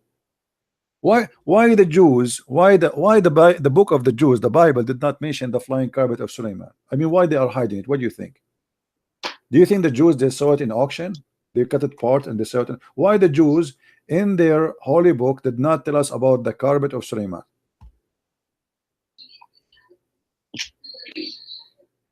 Is it in there? Have you read the Torah? Well, not in the Torah, but I can find you where Muhammad he got these stories from. There's a book I advise you to read. It's called The Legions of the Jews. Or you can go and get my books from Amazon. Go to Amazon.com, or if you live in Europe like Amazon, Germany, etc., and you can get my books. You will see where Muhammad is getting those stories. Muhammad is copying a story from the Legions of the Jews, which is not a true. It's just a fiction. The Jews, they used to tell it to their kids about the glory of Solomon, the glory of David, the glory of their rabbis, the glory of their kings. It's a fiction story. Muhammad, he took it, he put it in his Quran, and he said, this is from my God, this is a true story. But those stories they used to tell in their kids. Yeah, but what I was going to say about. Yeah, but obviously this is a lie. As an example, in the Quran there is a story about the 7 sleepers in chapter 18. 7 sleepers. Everybody knows that this is a story written by a Christian. He is from Syria. His name Bishop Yaqub, and he wrote a story for the youth to encourage them to handle the discrimination. It's a fiction story. See, that's my point, is that there's, behind the stories, whether in the Torah, the yeah, Bible, but your God, the problem is your God, he take the story from this guy, which is a fiction story, and he speak about it as if it's real story, and he claims it's coming from Allah. Imagine I write a book. Imagine Shakespeare, he write a book, and then your God, he take the story, he says, I am the one who wrote the book of Shakespeare. The thing is that, from the Bible and from the Torah, this is the same God that's talking. No, it's not the same God. Mike, hold on. We're not the same God. Your God is not exist. Your God, is a pagan God. As an example, why your prophet he kissed the black stone? Why your prophet he kissed the black stone? I mean, you read that in Hadith, didn't you? Well, I read that in the Hadith. Don't you pray in the direction of that stone today? Don't you? Yeah. Do you know it's the golden ratio of the earth? The golden ratio. This is have to do with what? That's a sign for mankind. This is a sign for mankind. What? This is the Trinity. Golden ratio is 1 to 2. That's mean Trinity. Do you Muslim believe in the Trinity? No, of the universe, the earth. I mean. I know. But the golden ratio is 1 to 2, 3. Trinity. So do you believe in the Trinity? No, I don't believe in the Trinity. So why you are mentioning the golden ratio? You have nothing to do with the golden ratio. What golden ratio? The golden ratio, where we see it in when in God's best creations, even the human face has the golden ratio. My friend, I'm not an atheist. I believe in God. You don't tell me that. This is something you tell to somebody who's an atheist. This is not my business now. I'm asking you why you Muslims pray toward a stone, in direction of a stone, bow in front of a stone, and you kiss a stone.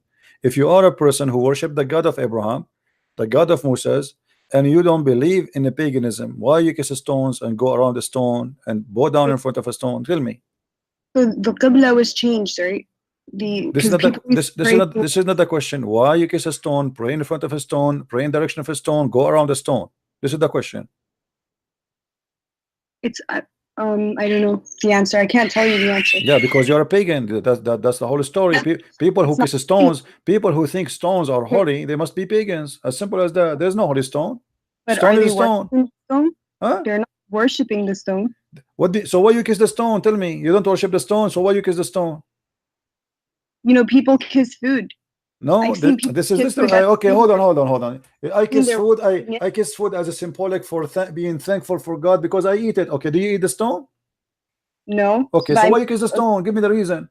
I kiss my mother as an example. I kiss her hand. Huh? Does that mean I worship my mother? No, but this is my mother. Why you kiss the stone? She is your mother? I think people, kiss it because they love the prophet. So and why the prophet kiss it? Okay, people they kiss, guys. This is a good answer. She's smart. People they kiss the stone because they love the prophet. Okay, why the prophet he kissed the stone? I don't know why he did that. Because he's a pagan. Obviously, he's a pagan man. You know, you Muslims, you follow Muhammad blindly. Doesn't matter what he do. He kills a stone. We kiss a stone. You know, I don't want to be rude with you. What if Muhammad he kiss a donkey? Are you going to kiss the donkey too? What if Muhammad he tie a donkey to the Kaaba and he kissed the bum of the donkey? Are you, all of you Muslims, you will kiss the donkey just because he kissed a donkey? You do know that his job was to deliver the message, and he's done that. What message? He made a message says any woman she want to take off her panty. Is that a message of God? Any woman she want to give her panty off to me, she is welcome. This is a message of God? No. Okay, so why he gave this message? What does this message have to do with Islam? If Islam is about worshiping God, why God he claimed that he gave Muhammad verses saying any woman she might take off her panty to Muhammad, she is welcome? What is this message is about? Tell me. Yeah, that sounds like someone corrupted it. Thank you very much. Here we go. We are getting closer. So that's mean the one who corrupt this verse must be the one who have the benefit of the verse. Do you agree? But I don't think that the Quran is corrupt. I think that hadiths have been tampered with. Yeah. Okay, that's a good idea. But you agree that that idea must be a corrupt. But my friend, this is in the Quran. It's not in the hadith. And you agree that this must be corrupt.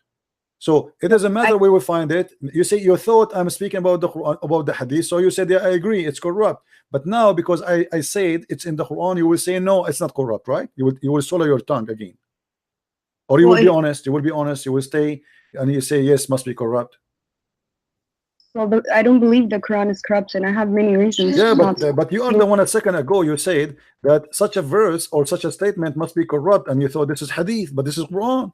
Yeah, because in the Quran it says, and do not, don't go towards the fahishat, right? And one of these is my friend, why Allah? Let me repeat the question for you. And you are the one who said it must be corrupt. I said, why Allah will make a verse says to Muhammad that Muhammad told Allah told Muhammad any woman she want to give out her panty to him, she is welcome. You said this must be corrupt. Okay, this is Quran. So I'm repeating the question for you. Why Muhammad he need a message like this? What Islam have to do with this? What the message of worshiping Allah have to do with any woman she want to take off her panty to the Prophet, she is welcome? What that will do to Islam?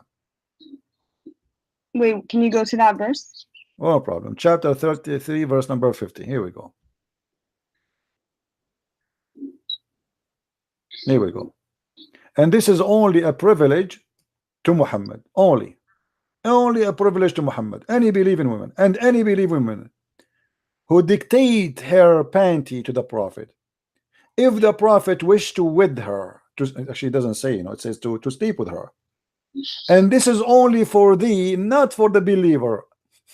Isn't it obvious that this is a corrupt verse made by the corrupt man Muhammad for the benefit of Muhammad? Who is the only one who get the benefit of this privilege? Muhammad. It's like making a fake insurance policy. The first thing the police will investigate is the one who get the benefit from this policy. If somebody kills somebody and this body he is going to inherit the policy of, let's say, life insurance, then the police the first thing they try to check is the one who get the benefit of the insurance, because he's the one who get the benefit. Who is the one who get the benefit here in this verse? Muhammad. Any believing woman she want to give her panty to the Prophet. Why God? What Islam have to do with this message? What Allah have to do with this message? That any woman she can give her panty to the Prophet. I think that says so. What do you mean God so? Why God want to say so? This is the question. What this have to do with Islam?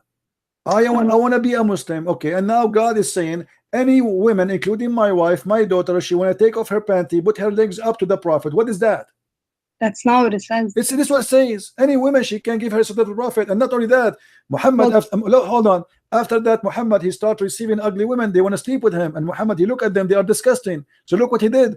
He made a verse right after it. He says, "Thou mayst defer who, the one who turn away from him, or the one who choose." So Muhammad, he can, okay, let us say you come to him, you don't like how you look like, maybe you're older. So he say, okay, this is too much, too many women, they are coming to sleep with me. So what I will do now? So he made a verse says that Allah told me I might choose and I might delay the one later. So Muhammad here is giving himself more excuse to use and abuse women, because there's many ugly women, they start coming to Muhammad, and the reason they want to sleep with him, because if they sleep with Muhammad, they will be considered as women of Muhammad. and that means they will have a free food forever. They will have a retirement plan. They will have respect of the believers, because that's it. They are the excuse my language, they are the bitches of Muhammad. You see the gang, you see the gangs, they say like excuse my language, I don't want to use a bad word, but yeah, you should respect the dead. I mean, let them rest in peace. I'm not respecting him. This guy, obviously he is. I'm not talking about your dad. What your dad? Talking about your Muhammad. You called the females the B word. This is what it says. This is about those are the whores of Muhammad. They are not his wives. They are offering themselves for sex. Not true. If somebody's offering themselves for marriage, that's completely. This is not marriage. This is not marriage. Muhammad, he have 13 women already. Name for me one woman she offered herself to Muhammad. She became his wife. Go ahead. Do your best. I'm listening. Yes, they married for tribal. No. Listen to me carefully. Those women who offered themselves, name for me one of them. She became his wife. None. Does it even name the females in the Quran? None of them. None of those, because they are not considered all the females. There's no limit. It's a privilege for the Prophet only. So Muhammad is looking for women to take off their panty. It doesn't matter who they are. But Muhammad already have 13 wives. Why he need more? All right, now you're interpreting it from your perspective, right? I am not giving interpretation. I am not. Here we go. It's in front of you. You give an interpretation. Lady, do you see it says any believing women? Did you see any believing women who like to dictate her not her soul? It says nafsaha in Arabic, which means this is about sex. This is about sleeping with him. Nafsaha, her soul, yes. Yes. So what he will get from her? What he will get from this woman? Sex. Okay, name for me one woman she dictated herself to Muhammad and she became his wife. Look, so any believing woman who dedicates her soul to the Prophet. To do what? Prophet to wishes do what? To do what to him? Exactly. What she would do? To wed her. What the service he want from her? What with her? Okay, so if he's traveling and women are want to marry him, they're also gonna be pushing the message. So he's gonna give lady, do you see where it says here? Yastankihuha. Yastankihuha is a continuous verb, and you speak Arabic, don't you? Okay, so is it continue? Is it continue? Yes or no? Am I lying? It's ing to f her. This is not to marry her. You marry only once. Okay, so why does it say if the Prophet wishes to wed her? What does that mean? What is with her? There's no with her here. Same time, name for me one woman of those women who offered themselves. He with her. He slept with her, yes, but not even one of them became his wife. Otherwise, name one for me. Go ahead. What does wed mean then? Marry. But there's no marry here. It's the word is just tankiha. Yankahu in Arabic mean to f, the f word. The word marriage in Arabic is zawaj. You speak Arabic like me. تزوج تزوجنا تزوجوا زوج يزوج تزويجا.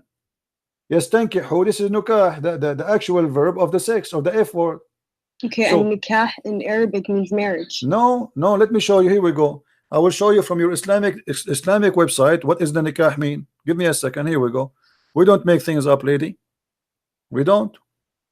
Everything we say we prove.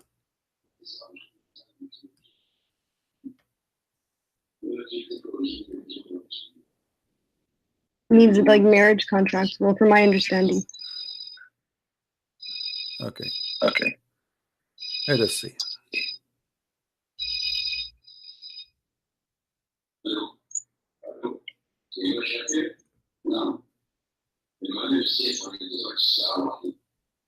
All right, look with me in the screen. I will show you on the screen now. This is alislam.org website. Do you see the top? This is not a Christian website. All right, alislam.org. I think it's clear for you, right? Yeah, I don't see it. I see the clouds right now. Okay, do you see it now? Maybe it take time to come to you. You see it now? No, not yet. Okay, it will take maybe a second. So this is alislam.org. This is your Islamic website, and it says it clearly that the word nikah literally mean intercourse. Okay, so read with me carefully. In Islam, marriage is not restricted of a platonic relationship between a husband and wife, nor it is solely for procreation. The Islamic term of marriage is nikah. You see it? Literally means sexual intercourse. So marriage is about that. Are you sure you're saying? I'm not saying that. It's you who's saying that. There's no marriage in Islam. You don't use the word marriage. You say the F word. We, as an Arab Christian, we use the word zawaj. You, as a Muslim, you use nikah, the F word. What is marriage? So this is the same word is in the Arabic Quran. It says just tankiha, which means to do intercourse with her. Thank you very much. Okay. So any Muslim women, she want to do intercourse with the Prophet. Why? Okay, but within marriage. Why? Well, there's no marriage. What marriage? I just told you, give me one woman. She gave herself as a gift to the Prophet to yes, thank you. She became his wife. Give me one. You cannot. There's none. He slept with many women, but there's none of them became his wife because it was just for fun. Now, why Allah he need to make a verse for Muhammad that any believing woman she can give her panty to the Prophet? What is the benefit of Islam for that? Muhammad already is not a single man. You see, if Muhammad was a single man and he's trying to find Muhammad a woman to marry him, I will say, okay, the guy he is trying to find a woman to marry him, to be with him. But the guy, he have tons of women, he have many sex slaves in the top of that. Why he need to make such a verse? Says any woman she wanna sleep with me, she is welcome. And he claimed that the one who said that is Allah. Yeah. Why? I mean, everything that's in the Quran is the word of Allah. Yeah, this is what I'm saying. So why Allah need to make a verse says any woman she can give her private part to Muhammad? Why is that? What that will benefit Islam with? What is the point? Muhammad is a man busy with God. He's a prophet of God. This guy, he should be not have time for women. But look, he make tons of verses, and this is a privilege only for him. This is not even for the Muslims. It's only for him. There's no other Muslim can do that. Isn't it obvious that this is Muhammad? He himself is a corrupt man and he's fabricating words that he claimed that God he gave it to him. Yeah, I mean, so I don't know why Allah would tell him to do that, but I can only guess. So guess. Okay, guess. Let us see. Guess. Go ahead. And I'm listening. Why? Guess why? Why Allah gave him that privilege? I guess to entertainment. You think Muhammad is bored at that time? There's no 4K TV. And he cannot watch porn, so Muhammad he wanted some women to take off their panty for him. No, I don't think that's it. So what the reason? What the reason? He have many wives already. So what the reason? That's one of the guesses that we could assume. Okay, so this is a right guess then. He said because you accept it. Okay, what else? Or it could be that to build relations, like to network in network relation by women only. This guy he want to build relationship in the network, guys. He want to open many Facebook with many women and they take off their panty for. What does this have to do with relationship? Do you know how important women are? Like they play such a huge role when it comes to communities. Aren't you the one who told me a second ago that women they have to stay at home? And now you are saying to me they place a great place in society. What society? Those are believing women already. They are believing women, so they are Muslims. He's not even converting them. They are believing women. They want to take off their panty to the Prophet to do what? Entertainment. Obviously, it's about sex. There's nothing else. Does it say he want to spread Islam with them? He want to do what he would do? The only thing is he's going to F them. As simple as that.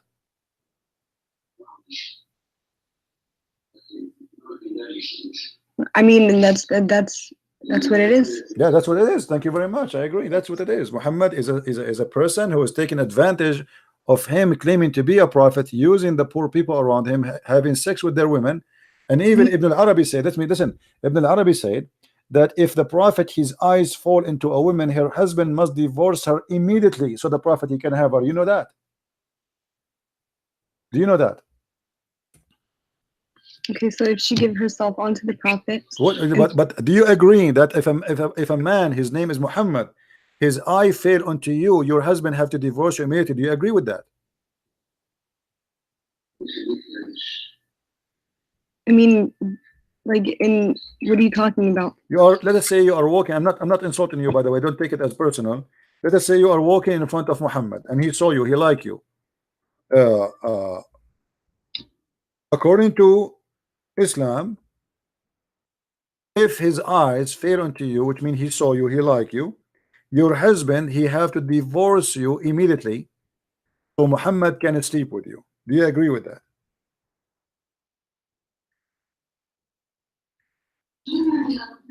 No. Well, this is what it is.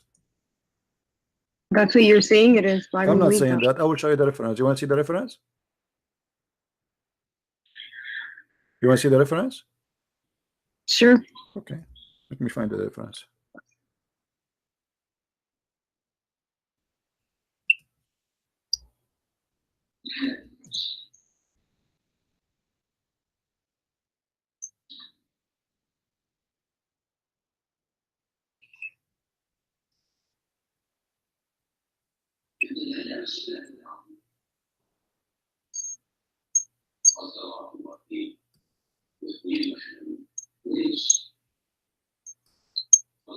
Let's see.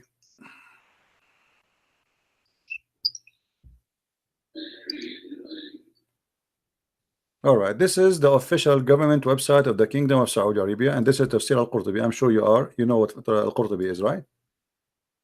No. You do not know what al-Qurtubi is? He's a big scholar in Islam. Anyway, this is the Saudi Kingdom, the Saudi Arabia Kingdom website. All right, very well-known website. This is Tafsir al-Qurtubi, and here Ibn al-Arabi is speaking about the privilege of the Prophet, and he is saying there's 16 of them. All of them, or most of them, is about women and sex with women or with money. Look what he say here.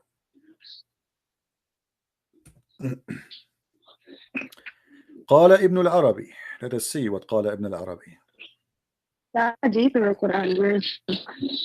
This is Quran interpretation for that verse. Read. You know Arabic, that will make it a lot easier for me. Do you see in front of you on the screen the Arabic? Do you see it, Sarah?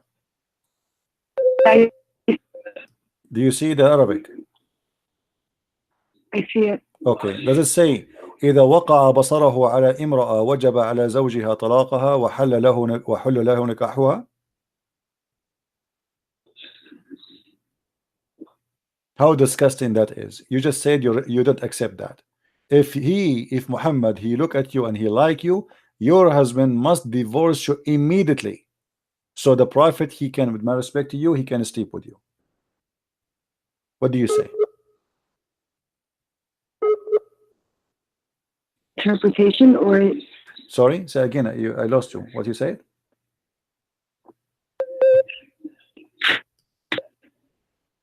Where in the Quran that is? This is the interpretation for the Quran. It says clearly that if the Prophet of Allah, his eyes fall into a woman, her husband, he must immediately divorce the woman, so the Prophet, he can F her immediately. Why?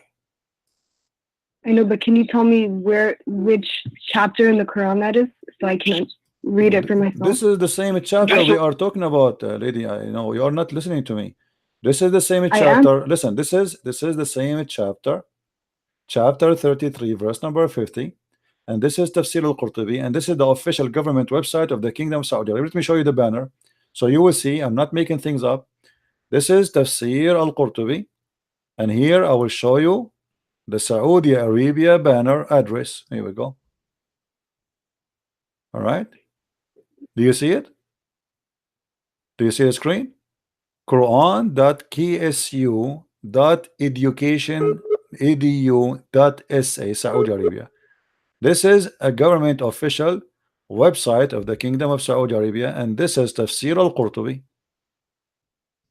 And this is what your Islamic cult teach. This is cannot be a prophet. This is a scumbag.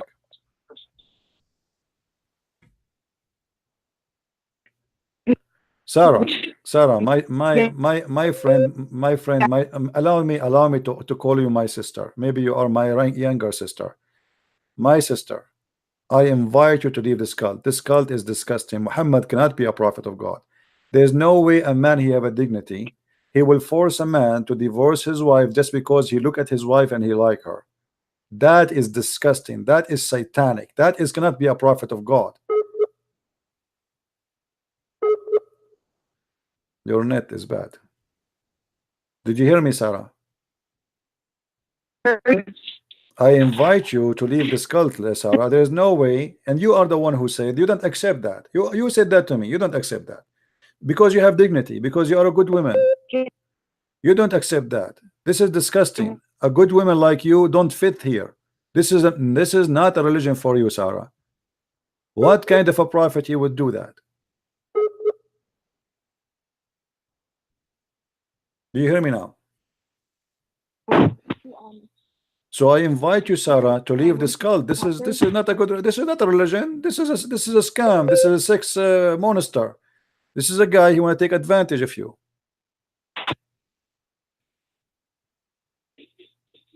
Did you decide to leave Islam, Sarah, or not yet? Did you decide to leave Islam? Say yes. Leave this cult. This is satanic. It's obvious. Go and follow the holy Jesus, the holy name. Follow the holy Christ, who never commit a sin. Why in the world you want to follow such a man and you ignore the best of the best, the Messiah, the Messiah, the best of everyone? There's no one like him. Why you want to follow a man like this? What kind of a man? This guy is not even qualified to work a gardener for you. You don't even trust him to be in your house. Your husband will not even trust him to be alone with you. Sure, he was known as trustworthy. Say again what? One who is trusted. Say again what? He was known as an Amin. What Amin? This is Amin. Did you hear the story of your prophet? He went to his own son and he flirted with the wife when she's married to him. What Amin? Amin mean trustworthy. Muhammad, he went to Zainab. He went to Zainab. Listen, what Amin? Muhammad, he went to Zainab when the husband was not there and he flirted with Zainab and he said to her, praise be to Allah, the one who made my heart flip for you. This is trustworthy. What kind of trustworthy? Imagine I go to visit you and I am your father-in-law, and then when I see you I flirt with you, and then you tell your husband, and then I take you from your husband, and then I sleep with you. This is the trustworthy? Take care, Sarah. Take care. Take care. Muhammad is trustworthy. If this is trustworthy, what trust garbage is?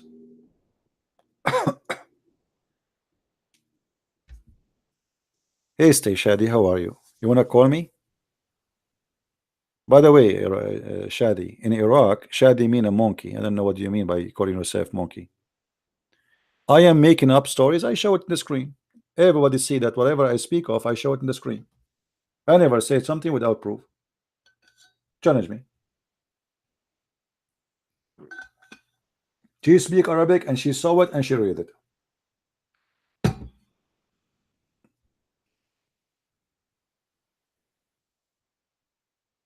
Who's next?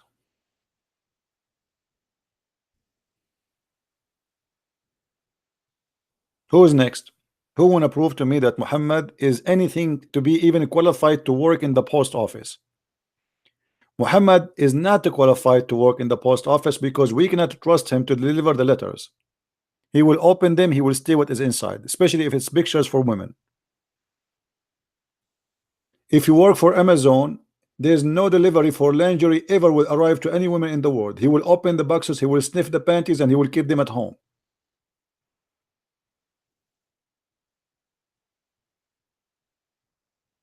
Who's next? I am the Christian prince, and none of you Muslims dare to debate me. You see, I was speaking to this girl, very nice, very kind, and I'm going down to her level. Show me that you can do better. Who is a Muslim can do better?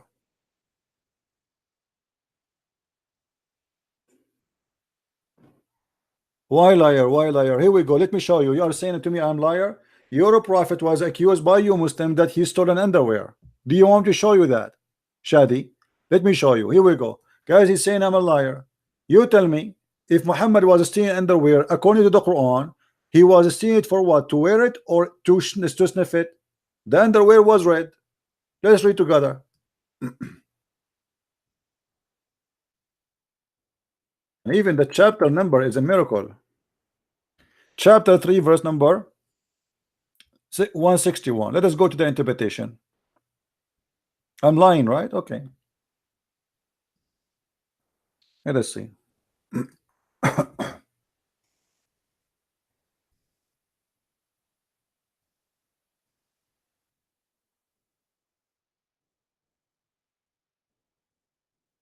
Okay.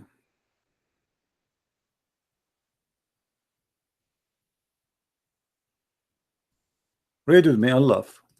Let us see who's lying. And as you see, those are your Islamic books, not mine.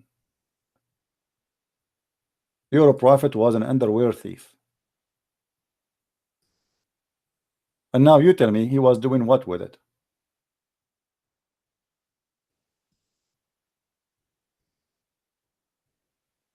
You tell me.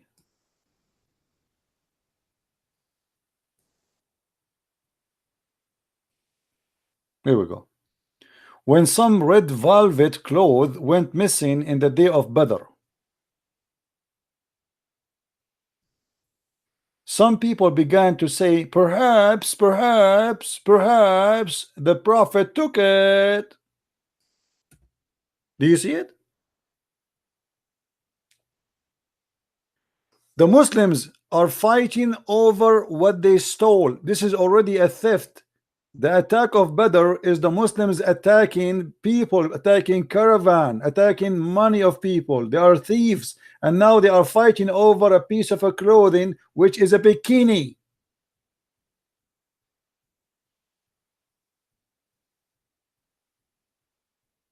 Do you see a trustworthy? And then what happened? Allah, he sent the verse, says, no way, it's not Muhammad, no way. Okay, hold on. If you are God, why you don't tell us who is the one who took it? I mean, look at this. God, he sent a message saying it's not Muhammad who stole the underwear. What about you tell us who took it? Until now the underwear is missing. Until now, if you go to the website of the police of Saudi Arabia, they have a big prize for the one who will find the underwear which Muhammad was accused to steal. Any Muslim can tell me where we can find this piece of a cloth which Allah himself now is busy. God, the one who created the galaxies, he sent a verse about the underwear. I mean, are you serious? God, who created this amazing massive space and galaxies and star, the earth is not even a dust. He sent his words, his priceless words, to defend a man was accused of stealing underwear. That's amazing.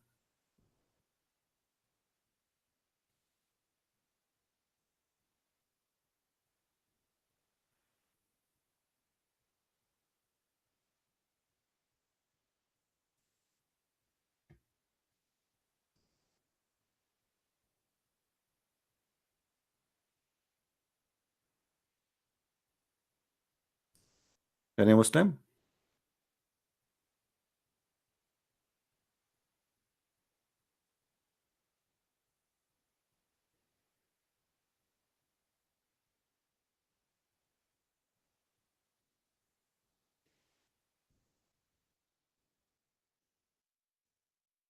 Look like a Muslim when I make me take Shahada. Let's see what this is about. Take Shahada, you're right.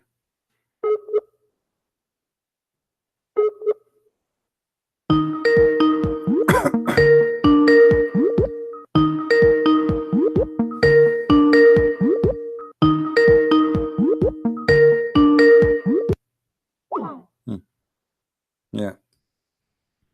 Potatoes.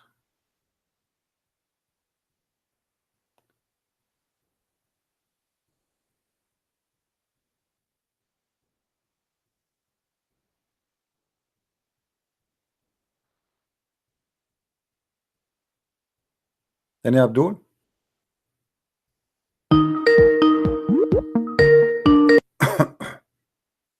Hello. Yes. This is Gigi. How are you? Hey Gigi, how are you? I'm fine.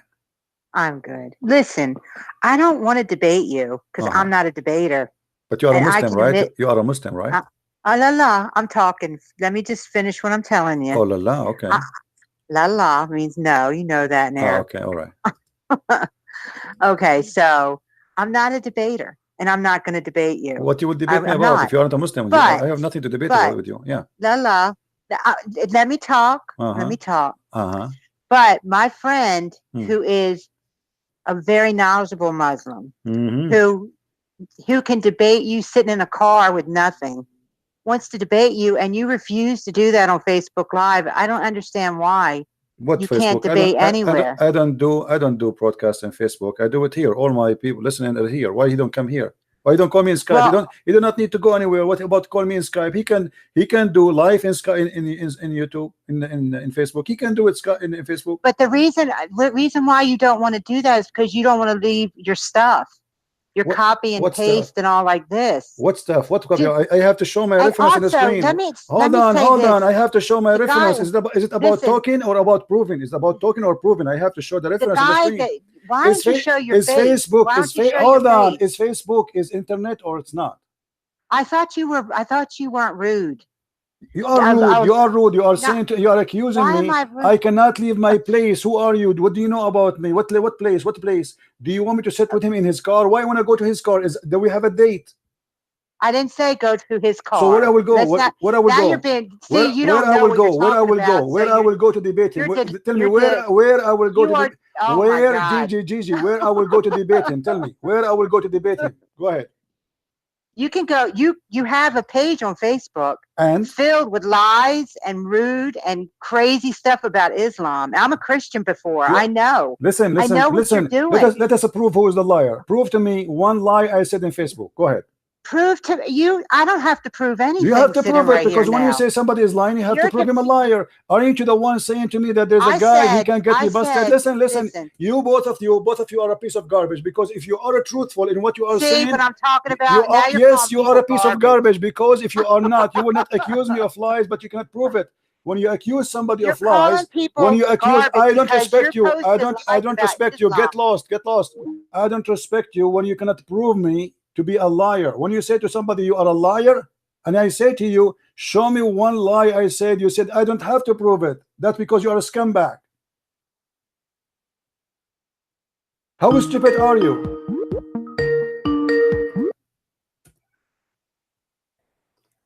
I want you to prove that we lie in Facebook. Go ahead. I'm listening.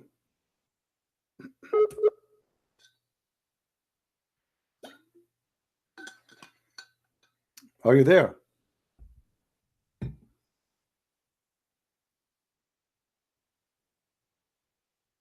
Hello?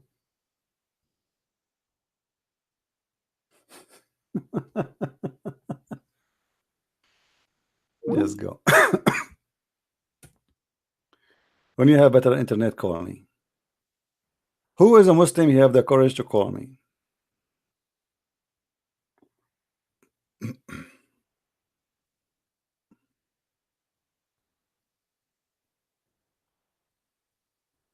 Here we go. I just received a message from a person who decided to leave Islam.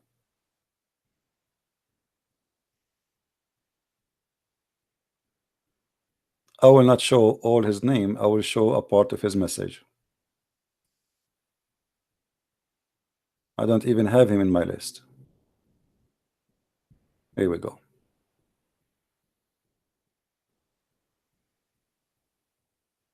Do you see it?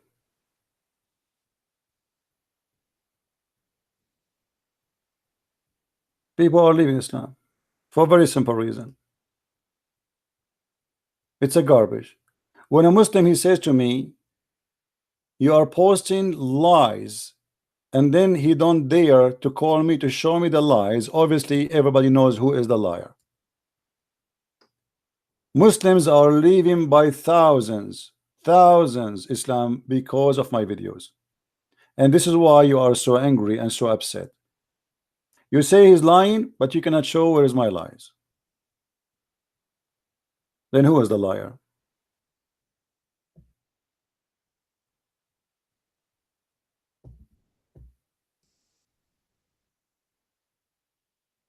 Who is next? Who want to leave Islam?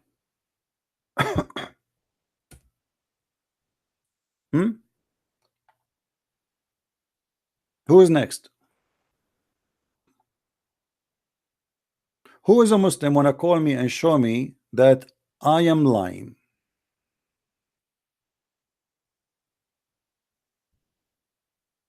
Right? Look, this guy, he's saying the stone is not worship. We kiss the stone to what? Hold on.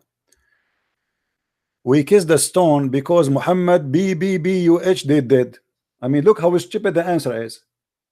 Guys, when I say every Muslim is stupid until he proved the opposite, I am not insulting. Here we go. We kiss the stone because Muhammad B-B-B-U-H, he kiss it. Okay, why he kiss it? Why he kiss it? Hello. Hello. Yes. Hello, CP. Yes, my friend, I hear you. I was talking to you earlier about what's it called? The justification for things done in the past, like whether in the Quran or the Bible.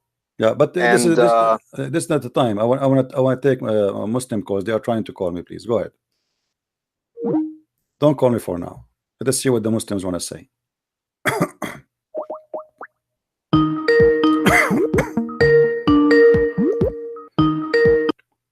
Oh, this is Gigi. Yes, Gigi, how are you? So did you find the lies I post in Facebook, or you did not find one? Okay, listen 1 second before you go any further. You apologize to me for calling me garbage. I'm not garbage. I didn't say you were garbage. You said I'm lying. You said I'm lying.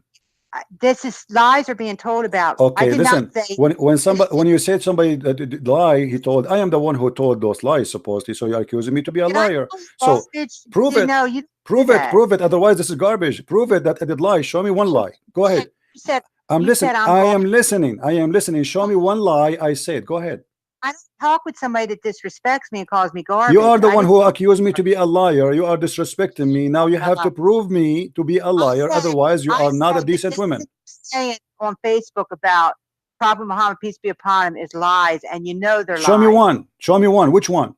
You have tons of it in Which there. one? Give me one. Give me one. Just prove me. Get me busted in front of everybody. I have 800 people listening to me right now. Show me one lie. Show me, lady. If you are truthful, if you see, you want me to treat you with respect, correct? Okay, treat me with respect. I treat you with respect. Show me one lie. Let us talk about as civil people. Show me one lie. Get me busted. Everybody is watching. Go ahead. All right, you can put on your showboat and stuff. That doesn't work with me or your 800 viewers. I'm just telling you. You are just telling me nothing because you cannot show me one lie. Why you are saying I am posting lies, but yet you cannot point your finger at one? What's wrong with you? Something wrong with you. Otherwise, either you are lying or I'm lying. So why you don't show? I am showing you. I'm giving you opportunity in front of 800 people to show them that I am a liar. Name for me one lie. Listen to how he's running, everybody. 800 people out there listening to him. He refuses to come on Facebook and debate. I am in Facebook, you idiot. Are you a donkey or what? Because I post in Facebook each time I go live. So if your friend is a man, he can call me in Skype. What the difference between Facebook and here? As long you can call me, why he cannot call me? As long you can call me, and you are a stupid woman who do not know anything about Islam, why he don't dare to call me if he is knowledgeable? If you are the stupid one, yet you can call me and you know how to use Skype and you know how to use Facebook. Why you're a stupid boyfriend? Why you're a stupid boyfriend? He don't call me. What's wrong with him? Boyfriend. He's a brother of mine. What a brother? There's no brother in Islam. There's no brother. A woman and man in Islam. Muhammad, he said, if woman and male and female they are together, that the third is the devil. Do you agree or not?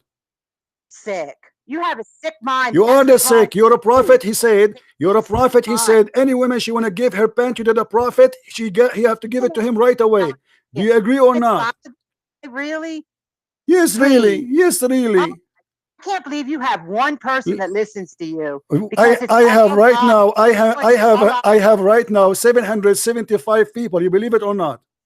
75 people that just heard you. 775 people, and you cannot show them one lie. I said, can you show them one lie? Refuse to come on Facebook. I am not refusing. I am in Facebook already, you donkey. I am in Facebook. I am in Facebook. I post my video in Facebook, which means he can call me here. Doesn't matter where I am. This is internet. You are a coward like him. Your boyfriend don't have a panty. Maybe you have one, but you don't have a panty. If you have a panty, let him call me. He is a coward. You said I am lying, yet you cannot show me one lie because both of you are a scam. Get lost and never call me here. Let the man of the house call me. That is your boyfriend. Let the rooster call me. What a potato. Christian Prince, you post lies in Facebook, Christian Prince.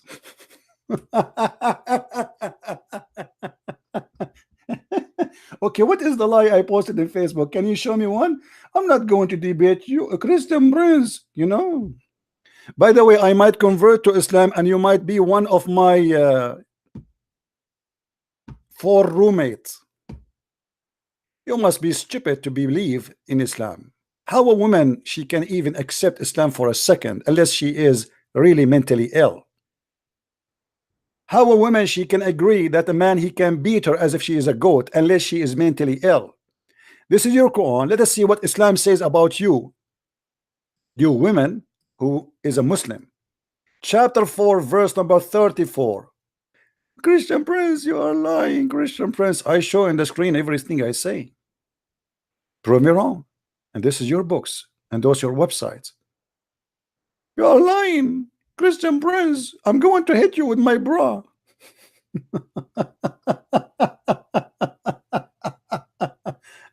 Oh boy. Here we go. This is your Islamic books. This is how stupid the Quran is, and this is how filthy this book is. Do you see it? Scourge them.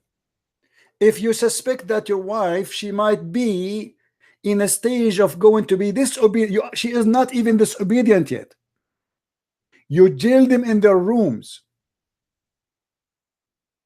You scream at them and you scourge them. But don't be exaggerating. How we can scourge our women? The hadith explained that. Muhammad in the hadith, he said, beat them until you make their skin greener than their clothes. This is accepted in Islam, and let us prove that. Liar, huh? My boyfriend, he is very knowledgeable. Oh boy. Desperate old woman looking for a man.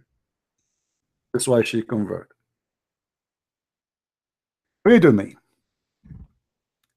This is a woman, this is a story of a Muslim woman, because the filthy rules of Muhammad, who made an order that if a female woman, she is divorced 3 times from her husband, she cannot get back to her husband Rifa unless she sleep and have intercourse with other men. And not only that, she have to taste his orgasm and he have to taste her orgasm. Raf'a divorced his wife, whereupon Abdul Rahman bin Zubayr al-Qurazi married her. So this is a woman, she used to be married to a guy, his name is Rafa. Now she is married to a man, his name is Abdul Rahman. What happened? Aisha said that a lady came wearing a green veil and complained to her of her husband, and showed her a green spot in her skin caused by beating. It was the habit of ladies to support each other. You see, they are saying to you, she is not supporting her because she's right. No, she's supporting her because they are women supporting each other. So when Allah Messenger came, Aisha said, I have not seen any suffering women suffering as much as a believing women. So Aisha here confirmed that a Muslim woman, she is the worst in life. She have no good life. She is suffering the worst. Who is witnessing for that? Aisha. She's witnessing that between all the women of the Arab, no woman is suffering as much as a believing woman. Look at her skin. Her skin is greener than her clothes. Her skin, this is not, they say to us, you beat her light beating, right? Look at this. This is light beating. Her skin is greener than her clothes. When Abdul Rahman here heard that his wife had gone to the Prophet, he came with his 2 sons from other wife. And she said, by Allah, I have done no wrong to him. He is impotent and he is useless to me like this, which means his penis is not working. Look how filthy the society, look how disgusting those people are. Holding, showing the fringe of her garment. Abu Abdul Rahman said, by Allah, O Messenger of Allah. She told the lie. I'm very, very strong. I can satisfy her. What is enough? What is next? Maybe he's going to hold his private part and he will do it live.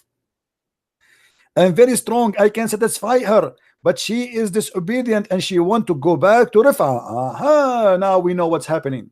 This woman, she married this man because the filthy Muhammad, the mad Muhammad, the crazy Muhammad, he made a rule that if a woman she divorced her husband, or a man divorced his wife, 3 times, she cannot get back to him unless she marry a new husband and he F her. And he tastes her juice and she tastes his juice, which is orgasm. And then and only then she can go back to the husband. So now this woman, she married this new man, but she don't want to sleep with him.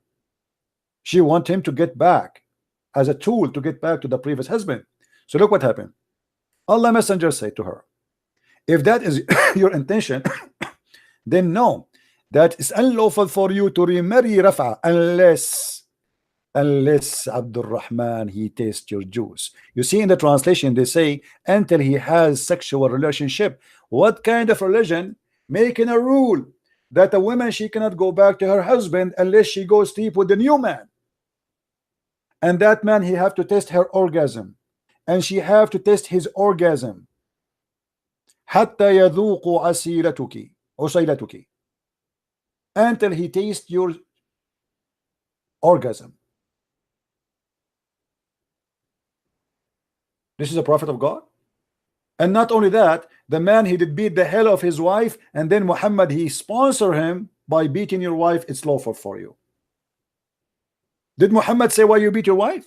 No. He was against the women, and he judged for the man that he's right. He said to her, if this is your attention, you should know it's not lawful for you. And as you see, Muhammad is taking the side of the man perfectly. So we beat the women, we make her skin greener than her clothes. And yet they say to me, you are lying. Where is my lies? I'm showing you everything I say, and this is the reference. Prove me wrong.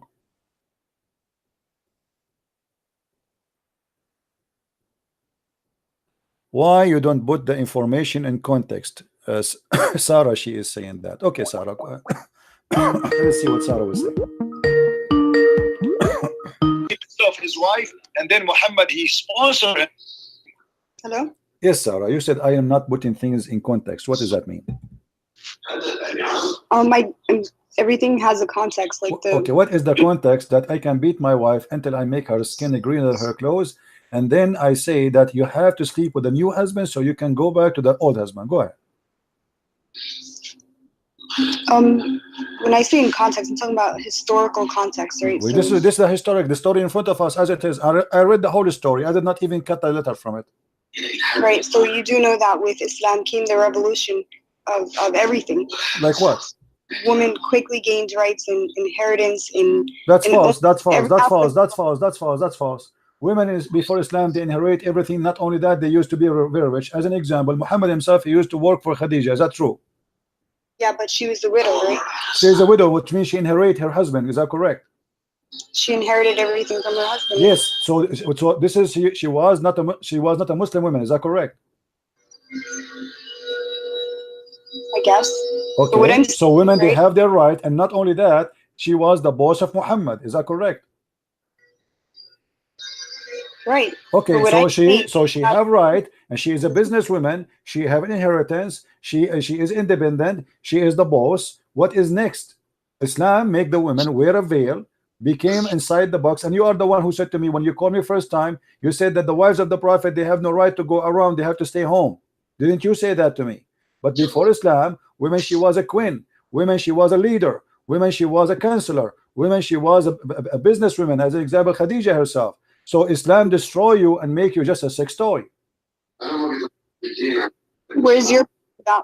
What is your proof? You are the one who just told me before that the wife of the Prophet they have to stay home. No, your proof that Arabia was this kind of.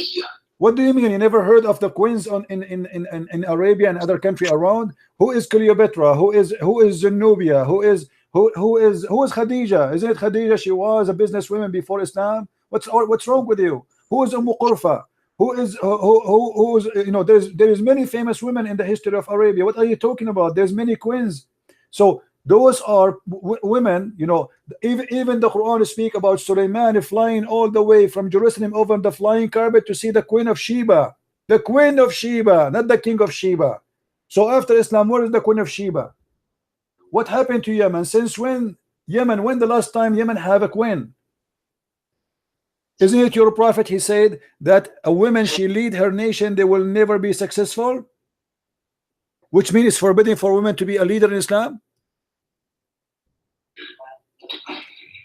Okay, so what I'm talking about is from a legal perspective, right? So legal. Yeah, you said to me that Islam Reality. gave the women a right. Islam took all the right from women. Islam made the women a sex toy. As you see here, Muhammad is forcing the women to sleep with the man. She don't want him. Obviously, this is rape. The women, she don't want to sleep with the man. The man is beating her to force her to sleep with him. Muhammad, he took the side of the man over the women, and he is forcing her to sleep with the man. Where's the right?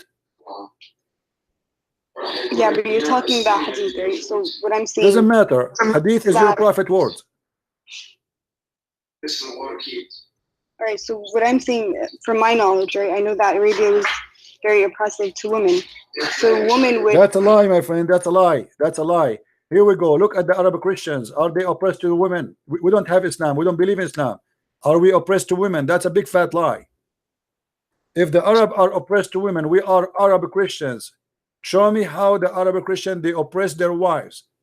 Okay, so does the Bible, in the Bible, does it have any inheritance laws for women? Sure, the women she inherit. Yes, the women she inherit in the Bible. In Islam, the women in Islam, one man equal to two women, correct? No. So in Islam, the women is equal to two. The man is equal to two women, even in the witnessing in the court. Is that correct? No. What do you mean no? It's not correct. Oh boy. So women and men are equal in goodness in front of God's, in front of Allah's eyes. They are equal. However, men are given daraja, meaning that they have a step above women. Lady, I don't know what's wrong. What's I don't know what are you talking about. Here we go. Let us see. Let us see. You said no, right? You said women they don't have right as the men. Let us see. Let us see. Can you put the TV down, please? Okay. All right.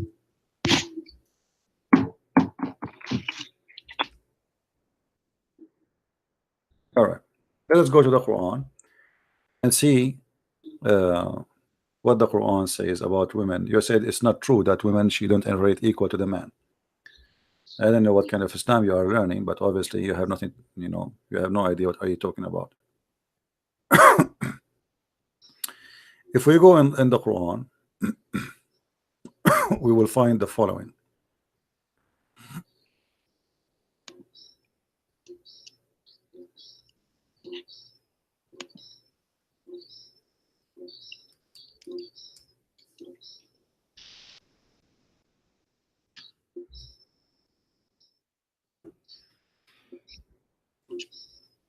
Chapter 4, verse number 11.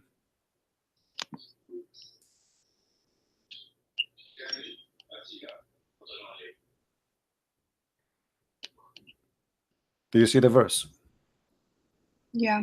Okay. Does it say that one male is equal to two females? In terms of inheritance, yeah. So why you said no? With the male, what is equal to the share of two females? But if there are only daughters, two or more.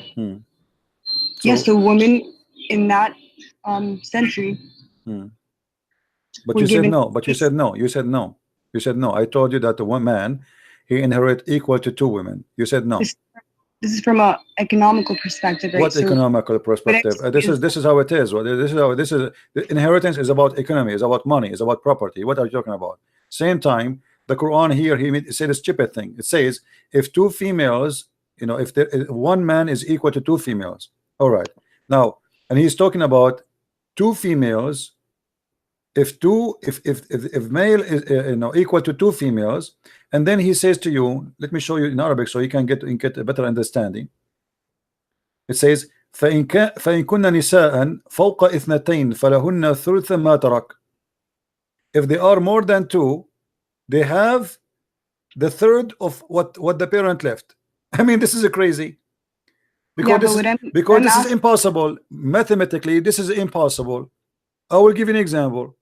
If I have $1,000, if I have $1,000, and I have one male and 5 females, how we can divide the $1,000 between the one male and 2 female and 5 females? Okay, so what I'm saying, right, when you're putting things into context, you should mention, you know, how Arabia was. Well, how Arabia was? You said to me that, you see, you swallow your word. A second ago you said to me this is not true, and now it's true. Same time, as you see, the woman, she is not allowed to be equal inheritance to the man, but before the woman she can. And now, not only that, the woman, she is not allowed to witness in the court. She can witness only in the case of writing. Is that correct?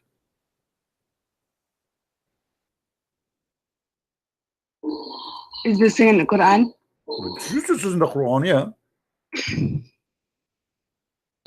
All right, so from my knowledge, right? So why the woman, she cannot witness in the court in the case of murder? You tell me why.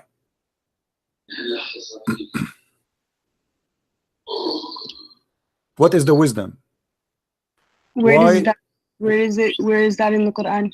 Well, the Qur'ans make it clear that women, they can witness only in the case of borrowing money. As simple as that.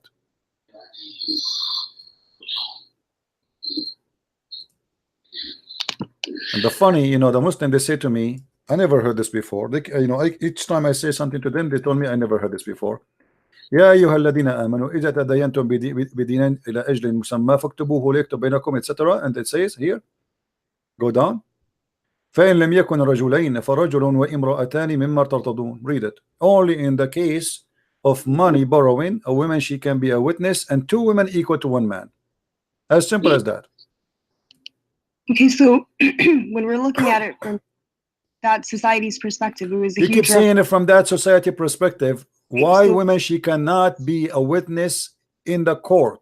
Why only in the case of money only? What if a woman, she saw a crime? What if 1 million women, they saw a man murdering a man? Why we cannot give them the right to be witnesses? Can I finish? Go ahead. Okay, so from in that era, this was considered like a feminist revolution.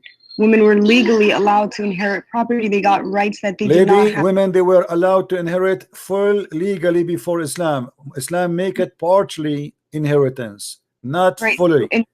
So where is the revolution here? I'm talking about Arabia. Okay. I'm talking about Arabia too. Isn't it, Khadija? You are the one who just said to me that Khadija, she inherited the full money of her husband's. Okay, so then tell me what government did they have? Just go. You know, unbelievable. And people, they say to me, you have no patience. And people, they say to me, you have no patience. I mean, stupidity today is look like the mindset of everybody. Everybody choose to be stupid. We say to her that women, they used to be queens. We have the Queen of Sheba, we have Zenobia, we have Cleopatra, we have Khadija, the boss of Muhammad. And then she said to me, we have to look in the story in perspective at that time. We are talking about time, and we are talking before that time. Women, they used to be queen even in the time of Muhammad, the daughter of the Caesar, the Shah of Iran. She became the king during the life of Muhammad. The daughter of the king of Iran, he passed away. The king of the Persian, the emperor of the Persian, which means the emperor now is a woman. What happened to women in Iran since Islam came to Iran?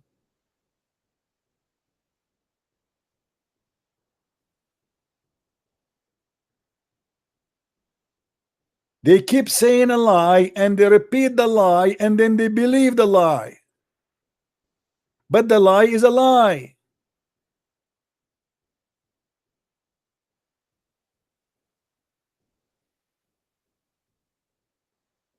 Where is the queen of Islam today? Where is the queen of Saudi Arabia? Where is Khadija in Saudi Arabia? You put the woman inside the burqa, and she cannot walk alone. She cannot drive alone. Just last year, the crown prince, he allowed women after 100, 200 years of discovering the car that she can drive. Women driving 100 years ago, 100 years after, in Saudi Arabia, say, okay, let them drive. And not only that, the woman, she is not allowed to drive unless she get a permission from her husband or her father, which means still she will not get drive anyway.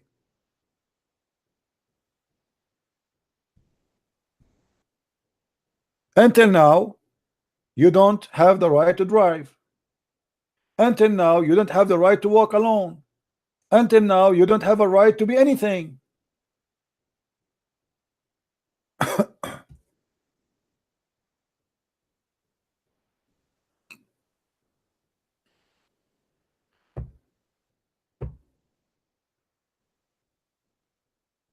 How a human being can be stupid like this?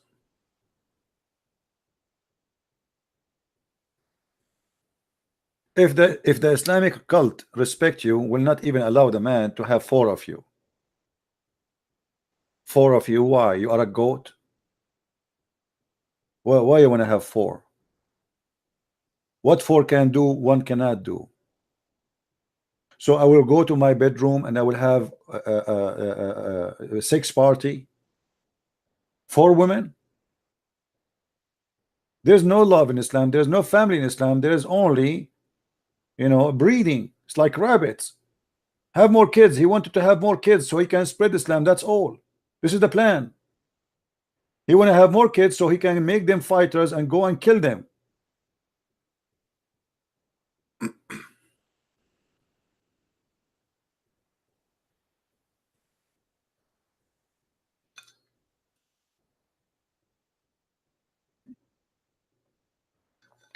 Who want to leave Islam? Who want to leave Islam? Yeah, Faintin, how are you?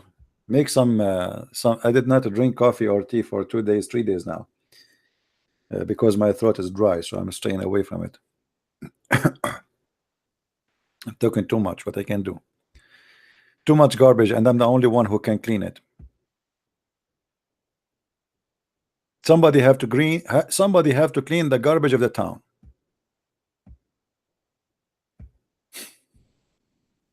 How many broadcasts I did today? 1 early morning, 1 now. At the end of the night yesterday, I made 1. A few hours before, I made 1. A few hours before, I made 1. A few hours before. I mean, if you see how many, you see those who they are fighting Islam supposedly, they make for you a video 15 minutes a week, and then they go sleep for the next 2 weeks.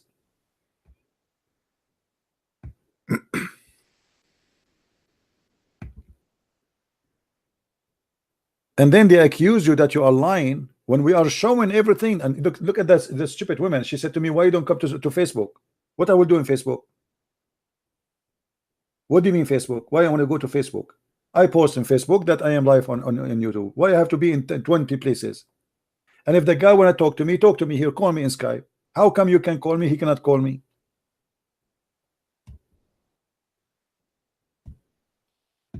Gigi, she is Gigi. She's looking for a husband. They are willing to sell their soul for any man in the bed. If you get old and nobody want to marry you, what do? Convert to Islam.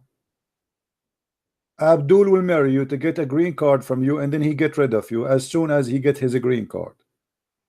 And then he go to the Middle East and he get a brand new wife, and she is 6 years old.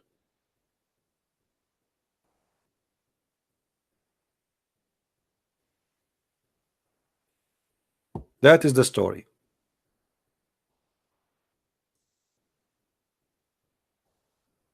And that is the truth. Do we have any Muslim?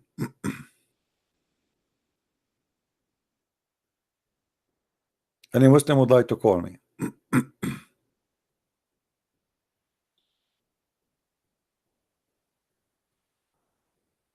Anyone? Don't forget, guys, to subscribe and invite your friends. Tell them about what we do here. And if you like to learn more, you can go to Amazon.com or Amazon.de, depending in your country, and we have a collection of my books.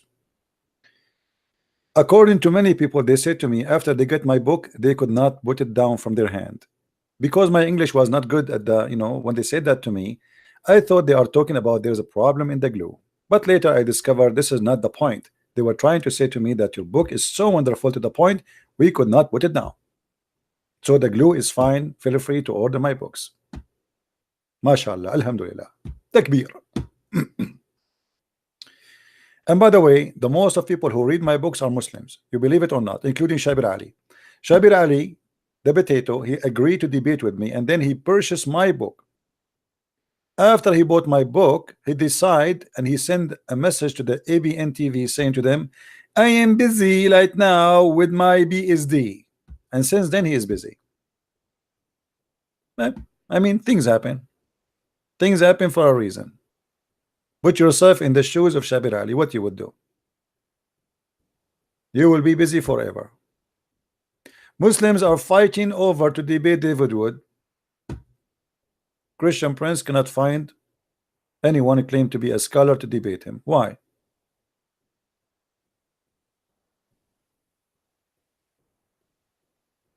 Because they want to make fun of you because you don't speak Arabic. So someone like Hijab will say to David Wood, I know this is coming. I know you do not know Hebrew and you do not know Arabic. I will give you a free lesson in Arabic today. I know this is coming.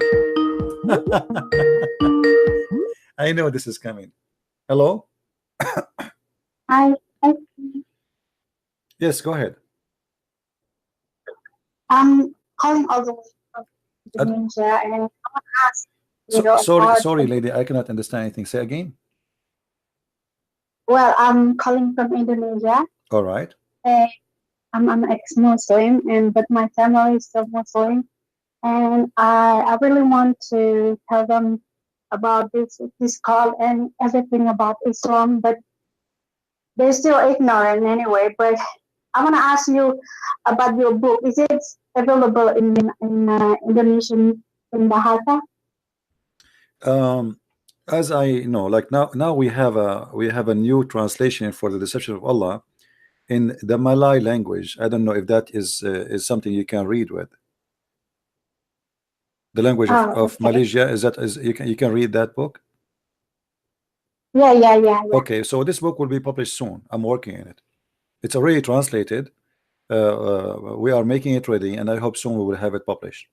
So you will be able to, at least you can order the Kindle version of it, because I'm sure maybe the paper book will not be able to be published there. Okay. Yeah. So good news. I'm happy for you. I'm happy that a lot of people from Indonesia are leaving Islam, and I know that there is a huge number of people from Indonesia. They watch my videos and share my videos. I know that. Yes, it's true. Correct. Yeah. And I'm happy to teach them. And maybe you can help. Maybe you can add subtitle to my videos. By the way, if you want to help, you can add subtitle. You can download them, make a channel, but nobody knows that this is you. Make it a private. I mean, and share it around. I'll do it. Yeah, and you can make a subtitle where they can read in your own language, because I know that not everybody speak English. Yeah, it's true. All right, my dear sister, I'm so happy for you. And now you became a Christian, right? Yes. That's wonderful. I mean to that. I'm so happy. What is like from the people around you, like do you see a lot of Muslims leaving Islam and coming to Christ in Indonesia? Yes. That's wonderful. All of my friends, they are living Islam, and next week I'm going to baptize. That's wonderful, my sister. I'm so happy to hear that, and I hope and I wish one day I will be able to go to Indonesia and meet the great ones like you. And already many brothers, they spoke to me, and they invite me to go there, and it's really my dream to go there. I will work for that. Yeah. All right, sister. Thank you very much for calling. Thank you for sending. Take care. Bye-bye. God bless.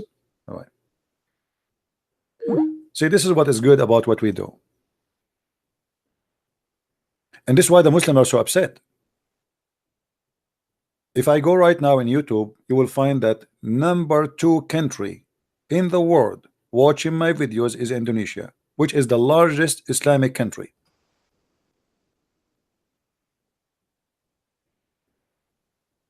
And Muslims are leaving Islam left and right. You know the Soviet Union? The Soviet Union, not long ago, it was huge and scary. The second you say Soviet Union, you speak about something horrifying. Communist, blood, killing. Millions of people are killed. Powerful country, huge country. Overnight, the Soviet Union is gone. This is what will happen to Islam. Actually, it's happening as we speak. They try to fool you to say Islam is the fastest growing religion, but this is the propaganda, which is false. Because when somebody convert to Islam, he make 1,000 video of him. When somebody leave Islam, he don't make even one video. For this is a terrorist religion.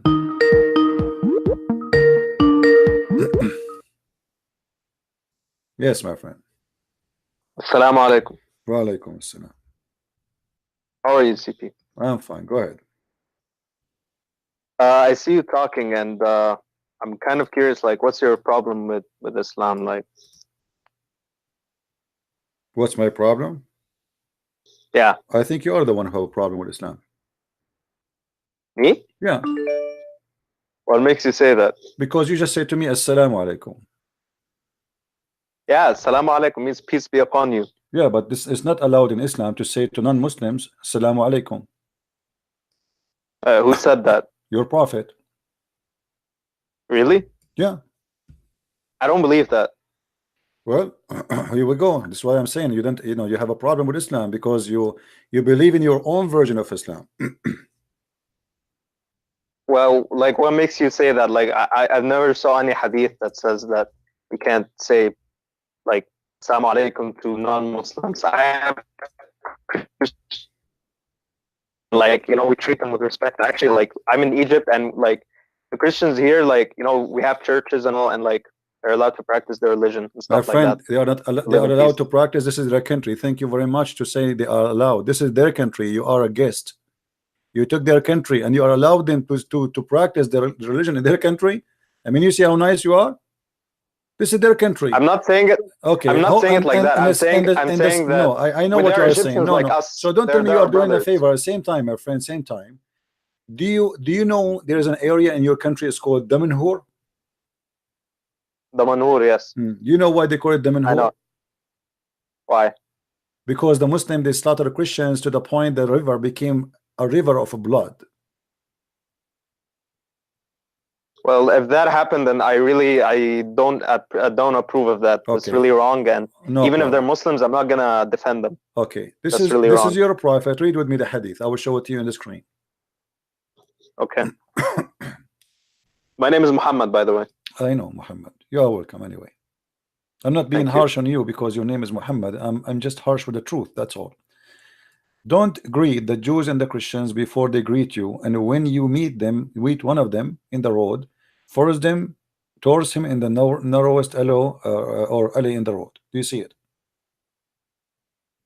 Wait, I don't see the video. It's not activated for me. Okay, well, let me show you. What about now? It's not showing. Maybe I should click on the video icon for me, but I'm worried that it will open mine. You are watching YouTube, right? I'm looking. I'm showing you on YouTube, not in Skype. Okay, wait, hold on. Okay. Yeah, I see it. All right. Why your prophet? He is nice to the point. Says to you, don't say Assalamu alaikum to Christian prince. You said to me Assalamu alaikum, and this is why I said to you, look like you have a problem with Islam, not me. Well, maybe, like, I don't approve. Like, maybe the hadith is like, maybe the Christians and Jews back then they were evil or something. My friend, he didn't say back then. By what evil? The Christian and the Jews, they give protection to Muhammad. Muhammad, he went to the Ethiopian, they gave him asylum. He went to Yathrib, the Jews gave him asylum. Muhammad, he married from Khadija, correct? Yeah. So how he allow you to marry from them, but they are evil? Muhammad is being evil. Right. And look what he's saying. He's saying to you, don't proceed the Jews and the Christian with salam. Don't say salam. And not only that, when you see a Christian, force him to walk in the sewage. Do you know what it says? Force them to you speak Arabic, right? Yeah, okay. Do you know what adyaqahu is? The narrowest. What does that mean? The sewage. In the old days, there was a sewage in the side of the road where the dirty water go. So if you are walking in the road and I am walking in the road, I have to jump in the sewage and you stay in the normal road because I am a Christian, you are a Muslim. And this is why Egypt now majority became Muslims, because there is many Christians, they could not handle it.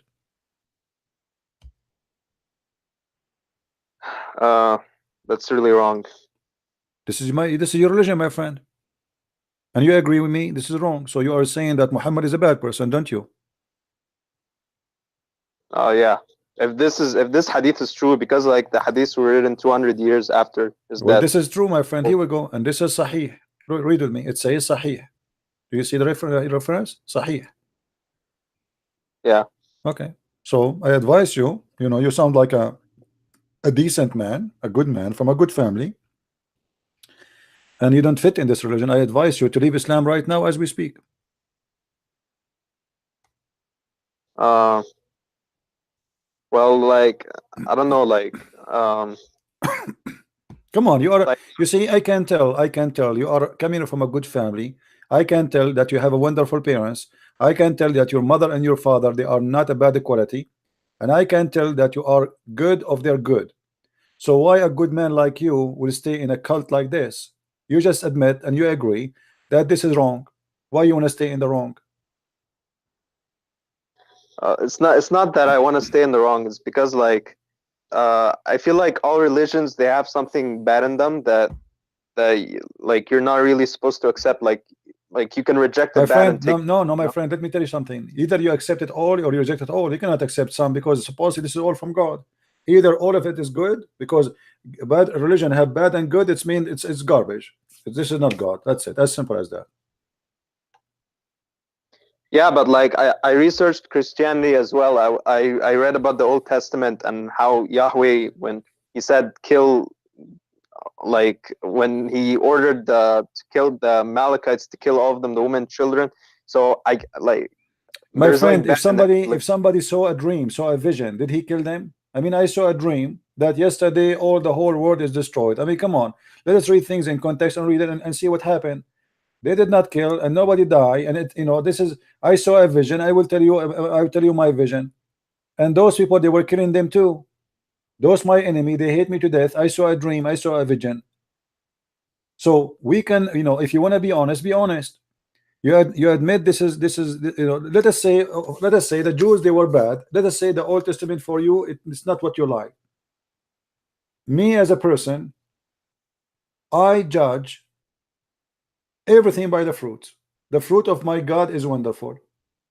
My God, he gave life, he take life. But in the same time, you will not see my God being unjust and being unfair. Because even the children who die, even if they are the children of the non-believers, those, they go to heaven. This is what the Bible teach. If a child, he is a child of a Muslim, he die, he go to heaven. If a child is a child of a Buddha, he die, he go to heaven. If a child is a child of an atheist, he die, go to heaven.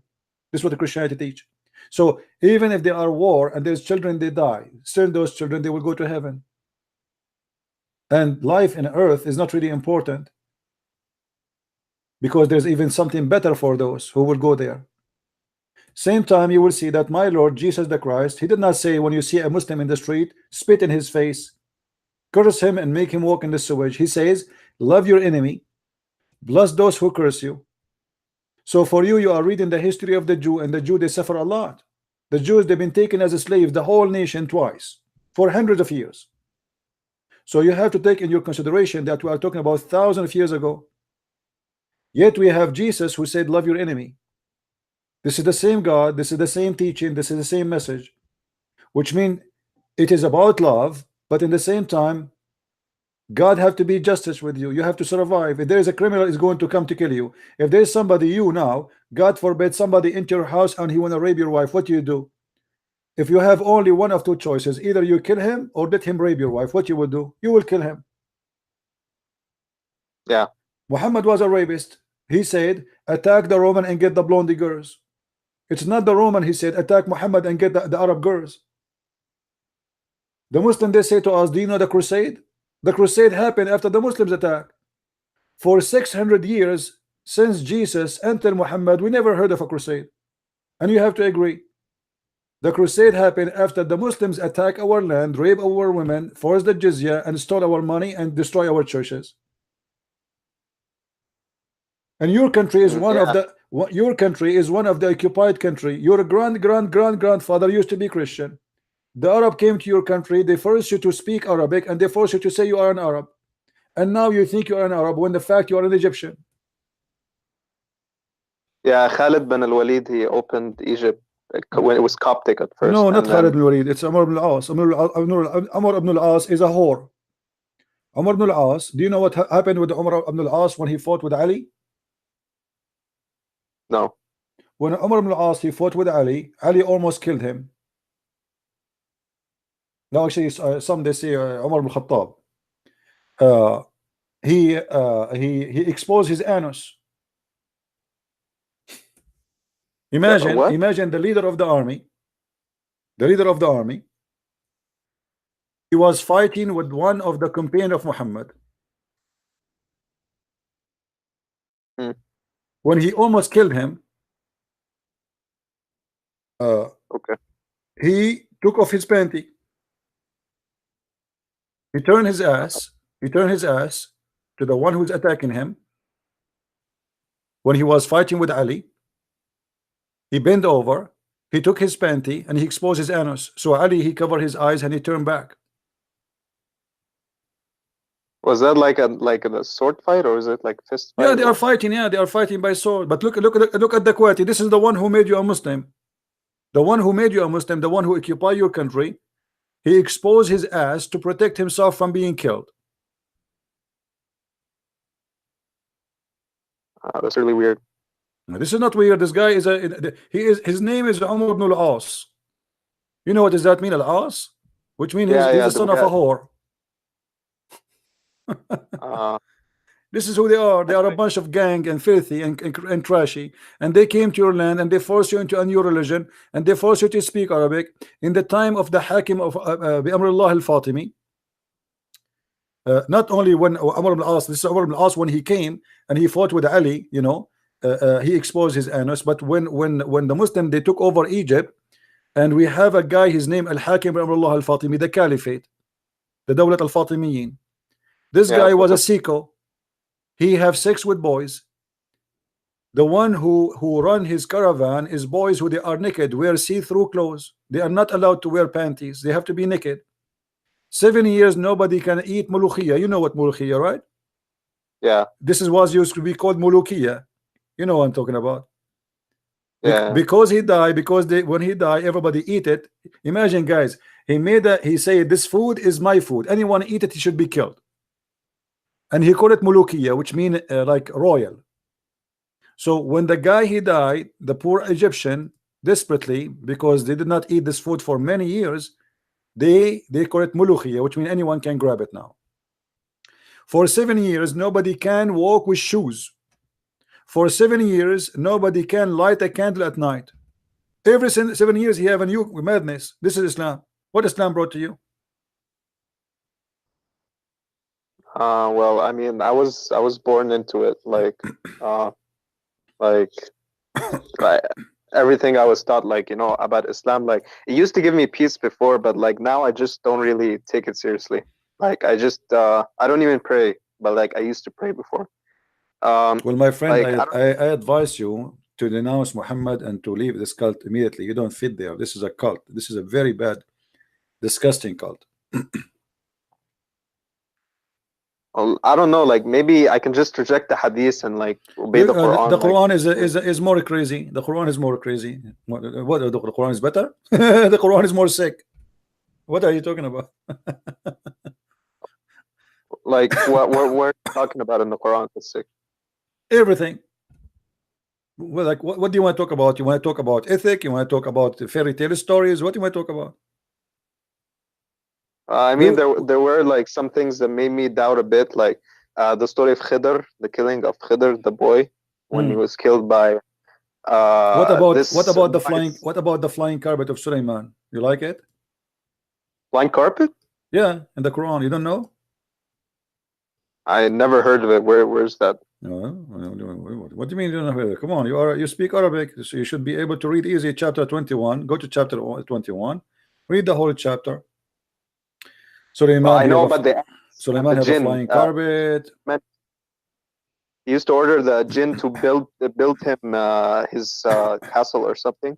And the ants, he like the talking ants. I remember those, but like I don't remember. Which is stupid because ants don't talk. Ants speak by communication. The communication is by chemical and by vibration. And the Quran says he was amused with her speech. You know, he heard her speaking. That's his false. This is a story taken from the legends of the Jews. The Jews, they have a stories they tell to their kids. Muhammad, he lived between the Jews. He took their story. He made the Quran. Stupid Muhammad. And here in front of us we see that in the Quran, you know, make it clear that Sulaiman, he have a ring. You heard of the ring of Sulaiman, right? Yeah, I think so. Do you know how Sulaiman lost his ring? No. Well, what happened? He went to the bathroom, you know, and this is why I don't go to the bathroom no more. So he went to the bathroom. And because this is a ring given to him from Allah, so it's a holy ring, you know. Yeah. So he have to give his ring each time he want to go to the bathroom to his wife. His wife, her name is Jarada. So Shaitan, he come to his wife when he was in the bathroom and looked like this time he stayed long for maybe 10 hours. So he came to her and he told her, I am Sulaiman, because he looked like Sulaiman.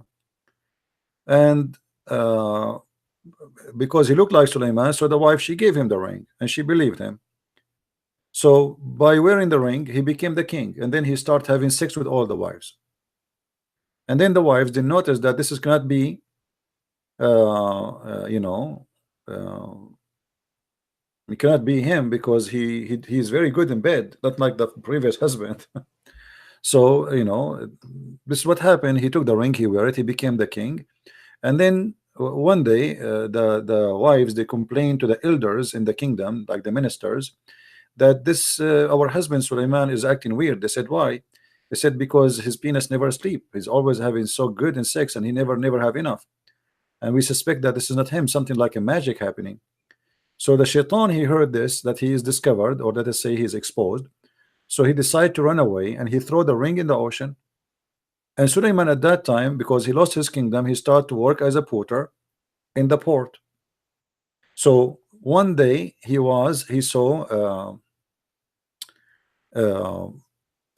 saw a guy who bought fish, and he told him, how much you pay me if I carry the fish for you to your house? The guy, he told him, I will give you 2 fish. And Sulaiman, he carried the fish. You can, by the way, you can search, you know, I'm not making things up. You can search it, you can read it yourself. And Sulaiman, he carried the fish for this guy. When they arrived home, the guy, he gave him the fish. He said, okay, this is your payment. Sulaiman, he took the fish, he went home, he opened one of them to eat it, because he want to clean it to eat it. And when he opened it, he found the ring inside the fish. And now he became a king again. And then after that, Sulaiman, after he got his ring, he sent his army with the genies to capture this Shaitan who took his kingdom from him. And they found him. He chained himself in a what they call it, lead. You know, lead. It's very heavy, right? He chained himself in lead. So anyway, at the end of the day, the shayateen of Sulaiman who worked for him, they were able to arrest him, bring him to Sulaiman. Sulaiman, he dig inside a big rock, and he put him inside the rock, and until now he is there. And now it's time to go to bed. Is this story found in the tafsir of the verses? Yeah. So that's really weird. I'll have to look this up. Yeah. Well, my friend, I advise you to denounce Islam. Feel free. You know, you can call me anytime, and you can see yourself that this is Islam is nothing but a collection of stupid stories, and there is nothing, nothing there is real. Muhammad, he copies stories from people around him. Some stories from the Jews, some stories from the Christians, some story from the Sabian, Salman al-Farisi, the Persian, and etc. And he put them in a book and he called it Islam. And this is my book. I'm a prophet, and you believe in me. If you don't believe in me, I kill you. And then he promised you a heaven which is simply full of fictions and sex and madness. Anyway, look like your internet is weak. Anyway, guys, I think we have enough for today. Did we have a good time? Don't forget, please, to subscribe so you can be with us each time we go on air. And again, if you have an Instagram, don't forget to follow me in Instagram, because I post always before I go on air on Instagram that I am going to be on air. Just search for Arabian Prophet. Actually, if you exit to my page in YouTube, you will find in the corner of the banner, you will see my Instagram. You click and you will see it. Subscribe, tell your friends about what we do here, and invite the Muslims. As you see, there's many Muslims are leaving this cult as soon they understand Muslims. You know, many people, maybe they want you to hate the Muslims. I don't want you to hate anybody. There is many, they have very, very sad heart, and they are aggressive and they are violent. But there is many Muslims, they are poor people. They do not know what Islam is about. Like the gentleman who was speaking to us. I believe truly that this person is a nice person and he is not a bad person, but he's born of a Muslim family. What his fault? You know, he did not choose. He did not have the choice to choose.